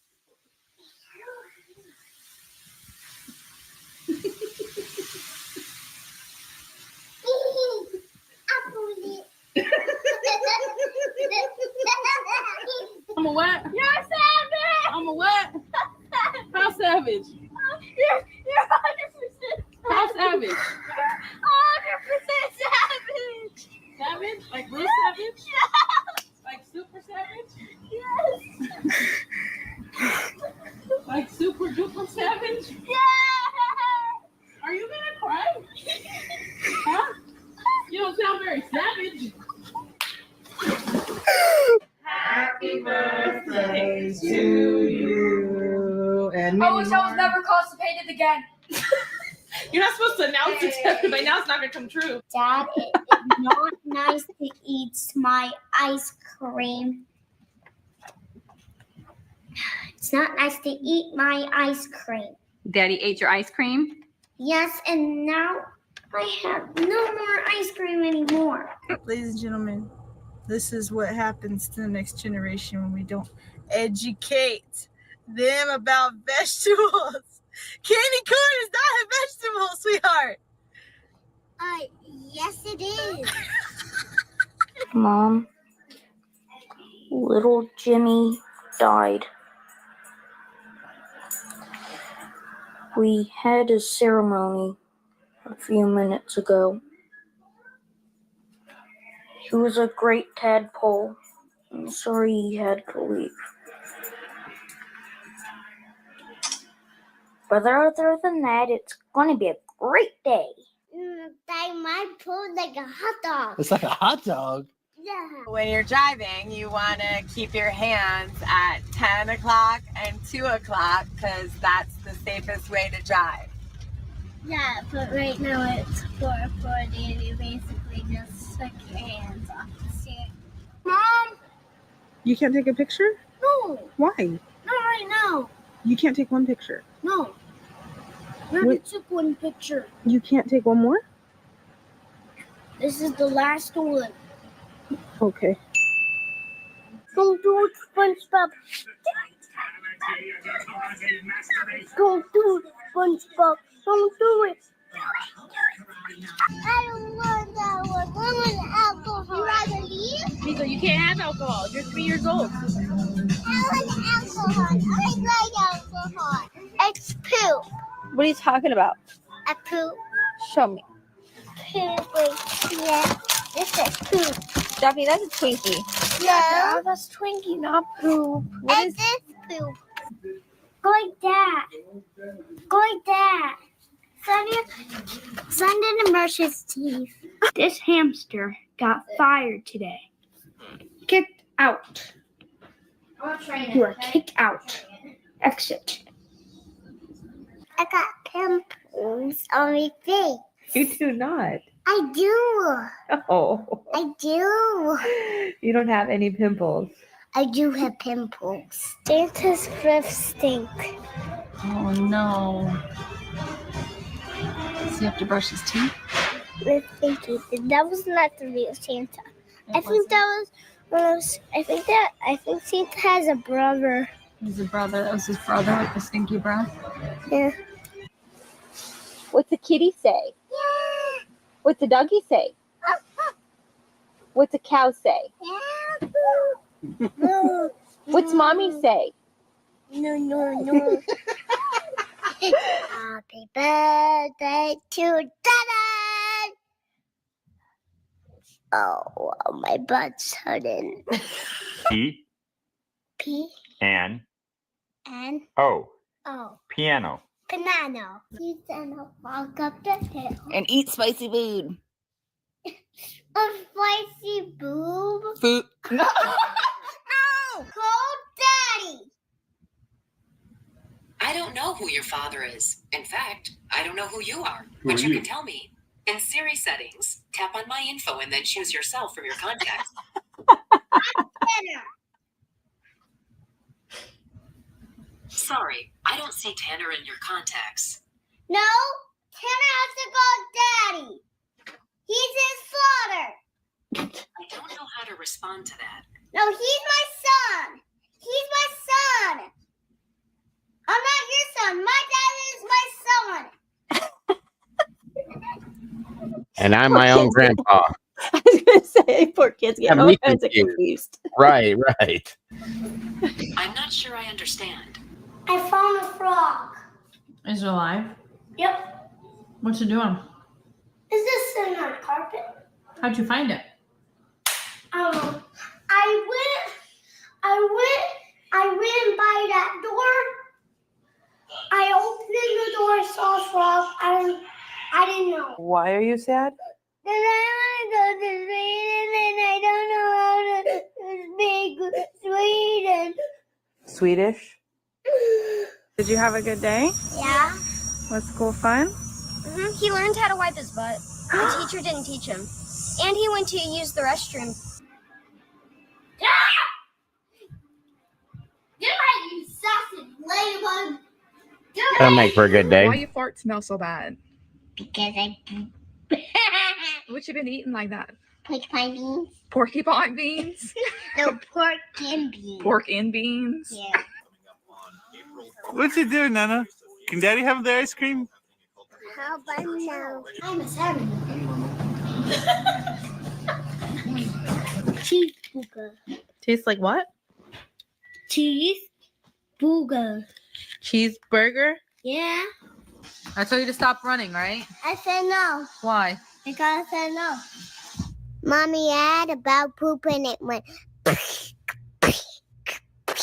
No, get back on your bike. No, come on. No, you're done. Yeah. Too much work. When I grow up, this part will pop up because of my boobies. What if it doesn't? It will. Really? Yes, it will. You are funny. What did you just do? I took a picture of my nuts. Why would you put that on? 100%. 100%. How and what the hell? Wow. Oh my. I took a picture. No. Oh. Are you serious? Good God. I'm gonna go ziplining again. No. Why not? Because if the rope break, you will die. We go 1, 2, 3. Oh my God. That hurts so bad. Yeah. I got 100 on my grade. And then I got 50. Are you being a naughty boy? No, nanny boy. Lady boy. Are you not listening? Not listening. Wow. Kids are awesome. Kids are awesome. And there's some really dumb people out there. Yeah. Really dumb people. Now, you know this one, and I love this. This was amazing. We're done, but I just have to show this because I love this. I've always loved this. Listen to me. Like I do this all the time. And if I go out at the house with the door, Matthew has his toys, and then Matthew has all his toys. Okay, but I have to yell at you guys. Linda, listen. Listen. Okay, what? Like everything they do at this house, you can't trust everything at Grandma's house. Okay. Okay, then what? Then you're not listening to me. Then you're not listening to me. I asked you not to do something. Linda, but listen to me. I love this because anytime she doesn't say what he wants her to say, he's like a 40-year-old, 5-year-old. You know what I mean? Yeah. This was always the best. Look at, if we do something, if you get that bird thing off, you're gonna break it. Okay, but I'm letting you know that you cannot. Lick it. You're not listening to me. Linda, listen to me now. Listen to me now. Listen to me. No, you're not listening. I said no cupcakes, and you try to get cupcakes, and you try to ask Grandma. Linda, Didn't you? Linda, lick it. If we do something right out if we get close, you can't even get them. They're gonna burn your butt. What's gonna burn your butt? You and Kevin don't listen, so I have to give both of you guys pop-pows in your butt. But Linda, Grandpa's gonna give you peppers in the butt. No, he's not. Yeah. I have to. You don't want me to hit Kevin, or you don't want me to spank you? No. Why? Because anybody wants to spank me. Then I have to spank Kevin. But he's my little pop-ups. He's your little pop-ups, but he doesn't listen. But Linda, honey, it is. Right now, you can't do anything if we can't get everything out of the wall. If we're gonna break everything down. I'm not breaking anything down. I'm just letting you know you cannot have cupcakes for dinner. Linda, like this thing, and never belong to you. Anything, you can get anything and anything and anything. I'm done arguing with you. I'm not arguing with you. You need to listen to the things that I say because I'm the mom and I'm the Linda, adult. listen to me. All the time to get them this thing, this thing. I'm done arguing with you. Linda, I'm done arguing with you.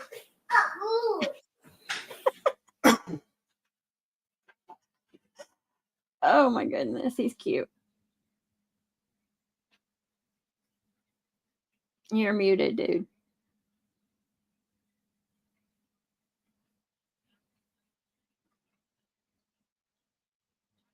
Anyway, that is one of the funniest things I've ever seen in my life. Absolutely. I love that kid. Adorable. So I think that's going to do it for today, everybody. Thank you for joining me, Mom Burr. Mm-hmm. Tomorrow we will be here. Like I said, we're going to be, the lead channel will be Mom Bear's channel tomorrow. I'm going to dual stream from this side, of course. So make sure you guys tune in for Coffee in a Cold Case. We got a good one to bring to you tomorrow. It's quite interesting, crazy, but that's what we're doing. I'll be here tonight. I'm gonna try to do short Tomboy. We can do that for a few.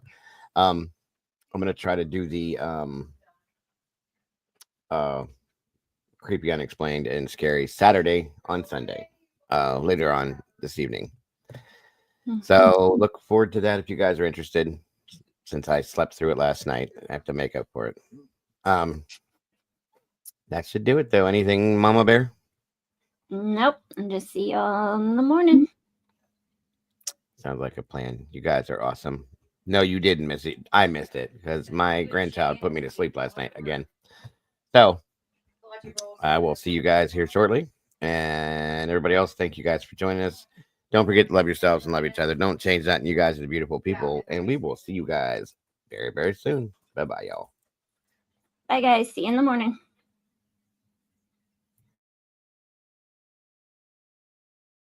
Life's a journey. Let's make every moment shine. Together we share our hearts so intertwined. Each time you tune in, we're dancing in sync. With every story told, just let your soul think. A little laughter, some love, we're flying high. As we wrap up this episode, it's not goodbye. News on the airwaves, spreading joy and cheer. Thanks for being with us, we'll see you right here. Kick back, take a breath, leave your worries behind. This podcast is magic, a treasure you'll find. With every moment shared, we light up the way. Join us next time for more laughs and play. A little laughter, some love, we're flying high. As we wrap up this episode, it's not goodbye. News on the airwaves, spreading joy and cheer. Thanks for being with us, we'll see you right here. Kick back, take a breath, leave your worries behind. This podcast is magic, a treasure you'll find. With every moment shared, we light up the way. Join us next time for more laughs and play. So hit that subscribe, keep the vibe alive. We're riding this wave and it's set to thrive. With smiles all around, let's seize the day. In this podcast family, worries drift away. A little laughter, some love, we're flying high. As we wrap up this episode, it's not goodbye. News on the airwaves, spreading joy and cheer. Thanks for being with us, we'll see you right here.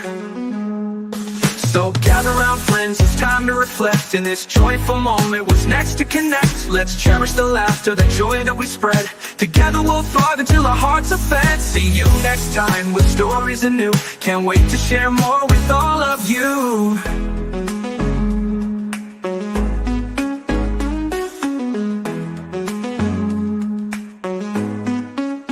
So hit that subscribe, keep the vibe alive. We're riding this wave and it's set to thrive. With smiles all around, let's seize the day. In this podcast family, worries drift away. So hit that subscribe, keep the vibe alive. We're riding this wave and it's set to thrive. With smiles all around, let's seize the day. In this podcast family, worries drift away. So gather round friends, it's time to reflect. In this joyful moment, what's next to connect? Let's cherish the laughter, the joy that we spread. Together we'll thrive until our hearts are fed. See you next time with stories anew. Can't wait to share more with all of you. See you next time with stories anew. Can't wait to share more with all of you.